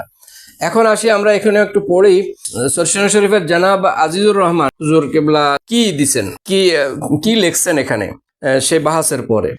দেখুন বিষয়টা হলো ঈদ সমস্যা ও উহার সমাধান, মোহাম্মদ আজিজুর রহমান। আমি এখানে পড়ছি উনি যা লিখলেন। ইখতিলাফে মাতালে অর্থাৎ বিভিন্ন দেশে চন্দ্র উদয়স্থলের বিভিন্নতা, রোজা রাখা ও ঈদ করার ব্যাপারে মতাবার কিনা তৎসম্পর্কে হানাফি মাযহাবের প্রধানত 2টি কওল পরিদৃষ্ট হইতেছে। প্রথম কওল এই যে ইখতিলাফে মাতালে অর্থাৎ চাঁদের উদয়স্থলের ভিন্নতা রোজা ও ঈদের চাঁদ দেখার ব্যাপারে মতাবার নহে। কাজেই দুনিয়ার পশ্চিম প্রান্তে ক্লিয়ার কত কথা, দুনিয়ার পশ্চিম প্রান্তে চন্দ্র দৃষ্ট হইলে এবং উহার সংবাদ নির্ভরযোগ্য সূত্রে দুনিয়ার পূর্ব প্রান্তে পৌঁছলে পূর্ব প্রান্তের অধিবাসীদের রোজা রাখিতে ও ঈদ করিতে হইবে। ইহা হানাফি মাযহাবের জাহিরি রিওয়ায়াত। হানাফি মাযহাবের অধিকাংশ ফকিহগণ এই কওলকে গ্রহণ করিয়াছেন এবং ইহার উপর ফতোয়া প্রদান করা হইয়াছে। এমনকি মালিকি হাম্বলি মাযহাবে ও এই কওলকেই গ্রহণ করা হইয়াছে। জনাব সালেহ হুজুর, আপনি বলুন তো এই সারসিনা দরবার শরীফের যে মোহাম্মদ আজিজুর রহমান আপনার কাছে কি শ্রদ্ধা ভাজন নাকি অশ্রদ্ধার? খুদে, উনি কি খুদে ব্যক্তি, খুদে লোক? উনি খুদে লোক যে এইভাবে আহ্বান করলেন? উনি শুধু এর মধ্যে সীমাবদ্ধ রন নেই, রেফারেন্স দিয়েও দলিল দিয়েও উনি কথা বলছেন যে দুররুল মুখতার কিতাব থেকে রুইয়াতে হেলালের অধ্যায়ে আছে, বলছেন কি ওয়া ইখতিলাফুল মাতালি গায়রু মুতাবিরিন ফি যাহিরিল মাযহাবে ওয়া আলাইহি আকসারুল মাশায়েখ ওয়া আলাইহিল ফাতওয়া ফায়ালজামু আহলাল মাশরিকি বিরুইয়াতি আহলিল মাগরিবি ইযা সাবাতা ইনদাহুম রুইয়াতু উলাইকা বিতারিকিন মুজিবিন হাকাযা ফিশ শামি ওয়াল বাহরুর রায়িক ওয়া জামিউর রুমুজ ওয়া খুলাসাতুল ফাতওয়া ওয়া গায়রিহা। অর্থাৎ হানাফি মাযহাবের জাহিরি রিওয়ায়াত মোতাবেক ইখতিলাফে মাতালায় মোতাবার নহে, অধিকাংশ ইমাম এই কৌল গ্রহণ করিয়াছেন। অধিকাংশ ইমাম, দেখুন কে বলছেন, মোহাম্মদ আজিজুর রহমান হুজুর কিবলা শর্ষিনা শরীফের, উনি কি খুদে দেখুন, ভালো করে শুনুন। আপনি ওই সময়কার যেটা ওই পত্রিকাটা আপনার কাছে আপনি সংগ্রহ করেন, আপনার কাছে অবশ্যই থাকবে না, সংগ্রহ করে নেবেন, দেখে নেবেন। তো উনি বলছেন কি এই কওলের উপরই ফতোয়া, সুতরাং পশ্চিম প্রান্তে দলিল দিয়ে বলছেন, সুতরাং পশ্চিম প্রান্তে চন্দ্র দর্শনের সংবাদ নির্ভরযোগ্য সূত্রে পূর্ব প্রান্তে পৌঁছলে পূর্ব প্রান্তের অধিবাসীদের উপর চন্দ্র দর্শনের হুকুম অবশ্যই বর্তিবে। এইরূপ স্বামী বাহরুর রায়েক, জামেউর রুমুজ, খুলাসাতুল ফাতওয়া প্রভৃতি কিতাবেও আছে। এরপরে স্বামী কিতাবে আরো কি আছে, আরো বিভিন্ন কথা বলছেন। তো এখানকার সার কথা হলো যে দলিল এখানে তো স্পষ্ট কয়েকটা কিতাবের রেফারেন্স এক জায়গায় দিয়ে আর নিজের বক্তব্যটা শুরুতেই দিয়ে দিছেন যে এটা হানাফি মাযহাবের চূড়ান্ত সিদ্ধান্তের সাথে হলো হাম্বলি মালিকি সহ জমহুর এর মধ্যে একমত আছে, এই কথাটা এখানে বলছেন। এরপরে দেখুন আরেকটু সুন্দর কথা ওখানে আছে। উনি তো আগে এর বিপক্ষে ছিলেন, তো এখন কি বলেন, আগের কোন একটা ম্যাগাজিনে লেখা আছে, হ্যাঁ সেটাও উনি উল্লেখ করছেন। উল্লেখ করে এখন এসে উনি যেটা নতুন করে আবার এই ফতোয়া দেওয়ার পরে উনি উপসংহার লিখছেন। উপসংহারে তাবলিগের পাঠক পাঠিকাদের খেদমতে আমার আরজ এই যে 1500 বর্ষ ষষ্ঠ সংখ্যা তাবলিগে প্রকাশিত এবারের ঈদ সমস্যা শীর্ষক প্রবন্ধের সহিত বর্তমান প্রবন্ধের কোন কোন স্থানে গড়মিল হইয়াছে। মানে উনি আগে যেটা লেখছেন সেটার সাথে এটার সাথে কিছু গড়মিল হয়েছে, বেশ কম আছে। ইহার কারণ এই যে রুইয়াতে হেলাল সম্পর্কে বিশেষ চিন্তা ফিকির তাহকিক ও আসাতেজায়ে কেরামের সহিত আলাপ আলোচনার পরে আমার পূর্বমত কিছুটা পরিবর্তিত ও সংশোধিত হইয়াছে। জনাব ডক্টর সালেহ সাহেব হুজুর খেয়াল করছেন, আজিজুর রহমান হুজুর বলছেন আমার পূর্বের মত কিছুটা পরিবর্তিত ও সংশোধিত হইয়াছে। অতএব আপনারা প্রবন্ধ দুইটির গড়মিলের স্থানে বর্তমান প্রবন্ধের অভিমতকেই আমার পরিবর্তিত ও সংশোধিত সুচিন্তিত অভিমত বলিয়া গ্রহণ করিবেন। জি জনাব সালেহ হুজুর, আপনি কি করবেন, আপনার ব্যাপার আপনার কাছে, একটু ভাবুন দেখুন।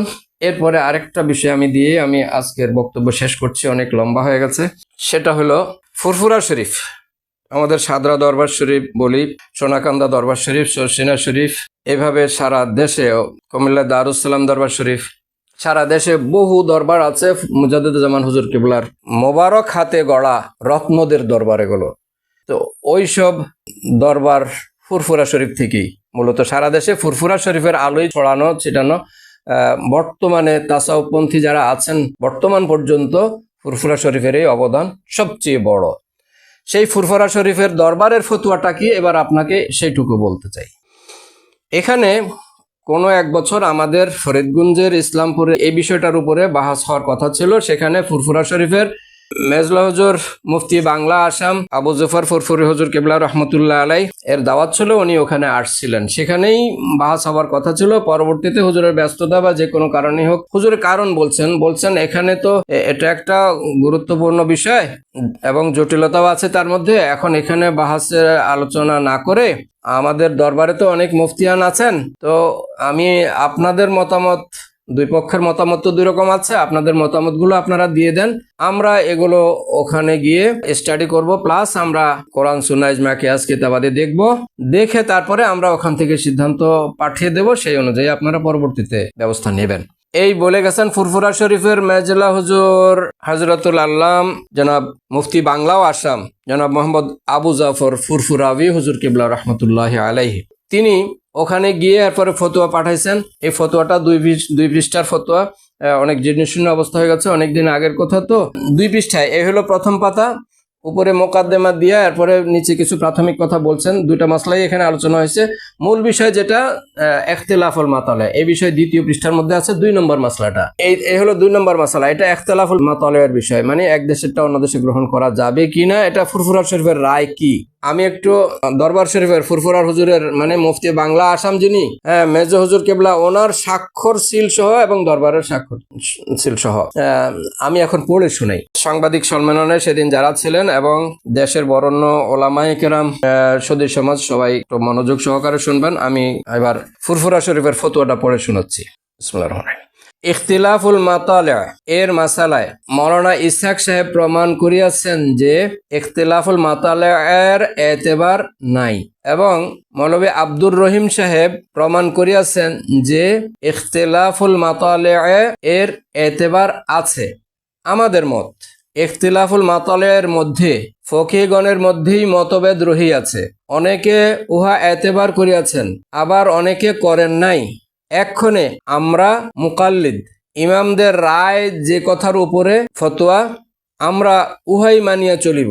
লা ইবরাত আলি ইখতিলাফিল মাতালে, এই কথাটি ফতোয়া গ্রাহ্য মত, অতএব উহার উপর আমাদের সকলকে চলিতে হইবে। এক শহরবাসী চাঁদ দেখিলে এবং উহার সংবাদ সাক্ষী দ্বারা অন্য শহরে পৌঁছলে উক্ত শহরবাসীর উপরও রোজা রাখা জরুরি হইবে। সুতরাং এই সমস্যার ব্যাপারে ওলামায়ে কেরামদের মধ্যে ঝগড়া ফাসাদ করা উচিত হইবে না, বরং মানুষ মাত্রই ভুল ত্রুটি আছে, সঠিক মাসালা অন্বেষণ করিয়া আমল করা সকলের কর্তব্য। আমাদের অন্বেষণে ইহাই সঠিক বলিয়া স্থিরকৃত হইল। প্রিয় জনাব ডক্টর হযরতুল আল্লাম সালেহউদ্দিন সরকার হুজুর এবং আপনার সাথে আরো যারা আছেন এবং সেখানে ছিলেন সেই সংবাদ সম্মেলনে, সবার আপনাদের সংবাদ সম্মেলনের জন্য ধন্যবাদ জানাই। যদিও আপনাদের উদ্দেশ্য কি আছে সেটা আমি জানি না, কিন্তু আপনাদের সেই সংবাদ সম্মেলনের প্রেক্ষিতে আমাকে বিভিন্ন জনে বলা জরুরি মনে করেছে আমি যেন এই বিষয়ে কিছু কথা বলি। তার থেকেই কিছু বলা প্রয়োজন বোধ হলো এবং কিছু কথা বললাম। আশা করি মনে কোনো কষ্ট নেবেন না, আপনারা নিজেরাও নেবেন না, অন্যরাও কেউ মনে কোনো কষ্ট নেবেন না। কারো কোনো বিষয়ে যদি আঘাত লেগে থাকে, আমি আসলেই পুরোপুরি চেষ্টা করেছি কারো মনে যেন কোনো আঘাত ব্যথা না যায় সেভাবে কথা বলার। তারপরেও ত্রুটি বিচ্যুতি কিছু হয়ে যেতে পারে, সেগুলো মনে রাখবেন না ইনশাল্লাহ। আশা করি যে মূল বিষয়টা একটু অনুধাবন করার চেষ্টা করুন এবং সঠিক যে কথাটা ইনশাল্লাহ এটা এর মধ্যেই তো স্পষ্ট হয়ে গেছে। পৃথিবীর যে কোনো দেশে সর্বপ্রথম চাঁদ দেখা গেলে এবং নির্ভরযোগ্য সূত্রে সংবাদ পৌঁছলে ঈদ রোজা সহ যাবতীয় অনুষ্ঠানাদি পালন করতে হয়। এই কথাটাই আমাদের বোঝা দরকার, আমাদের আমলে আনা দরকার। কি সমস্যা আছে, কিভাবে সমাধান হবে সেভাবে ঝগড়াঝাটি নয়, ফিতনা ফাসাদ নয়। আমরা সবাই এক আল্লাহর বান্দা, আমরা সবাই এক রাসূল সাল্লাল্লাহু আলাইহি ওয়াসাল্লামের উম্মত, আমরা সবাই আহলুস সুন্নাতে ওয়াল জামাতের পথের পথিক, আমরা সবাই একই মাযহাব হানাফি মাযহাবের অনুসারী। সুতরাং আমাদের মধ্যে বিভেদ কোনো অবস্থায় কাম্য নয়, গ্রহণযোগ্য নয়। আল্লাহ পাক আমাদেরকে বুঝবার এবং মিলেমিশে চলবার, সঠিক মাসলা বুঝার, আমল করার তৌফিক দেন। আল্লাহুম্মা আমিন, আল্লাহুম্মা আমিন। আসসালামু আলাইকুম ওয়া রাহমাতুল্লাহ।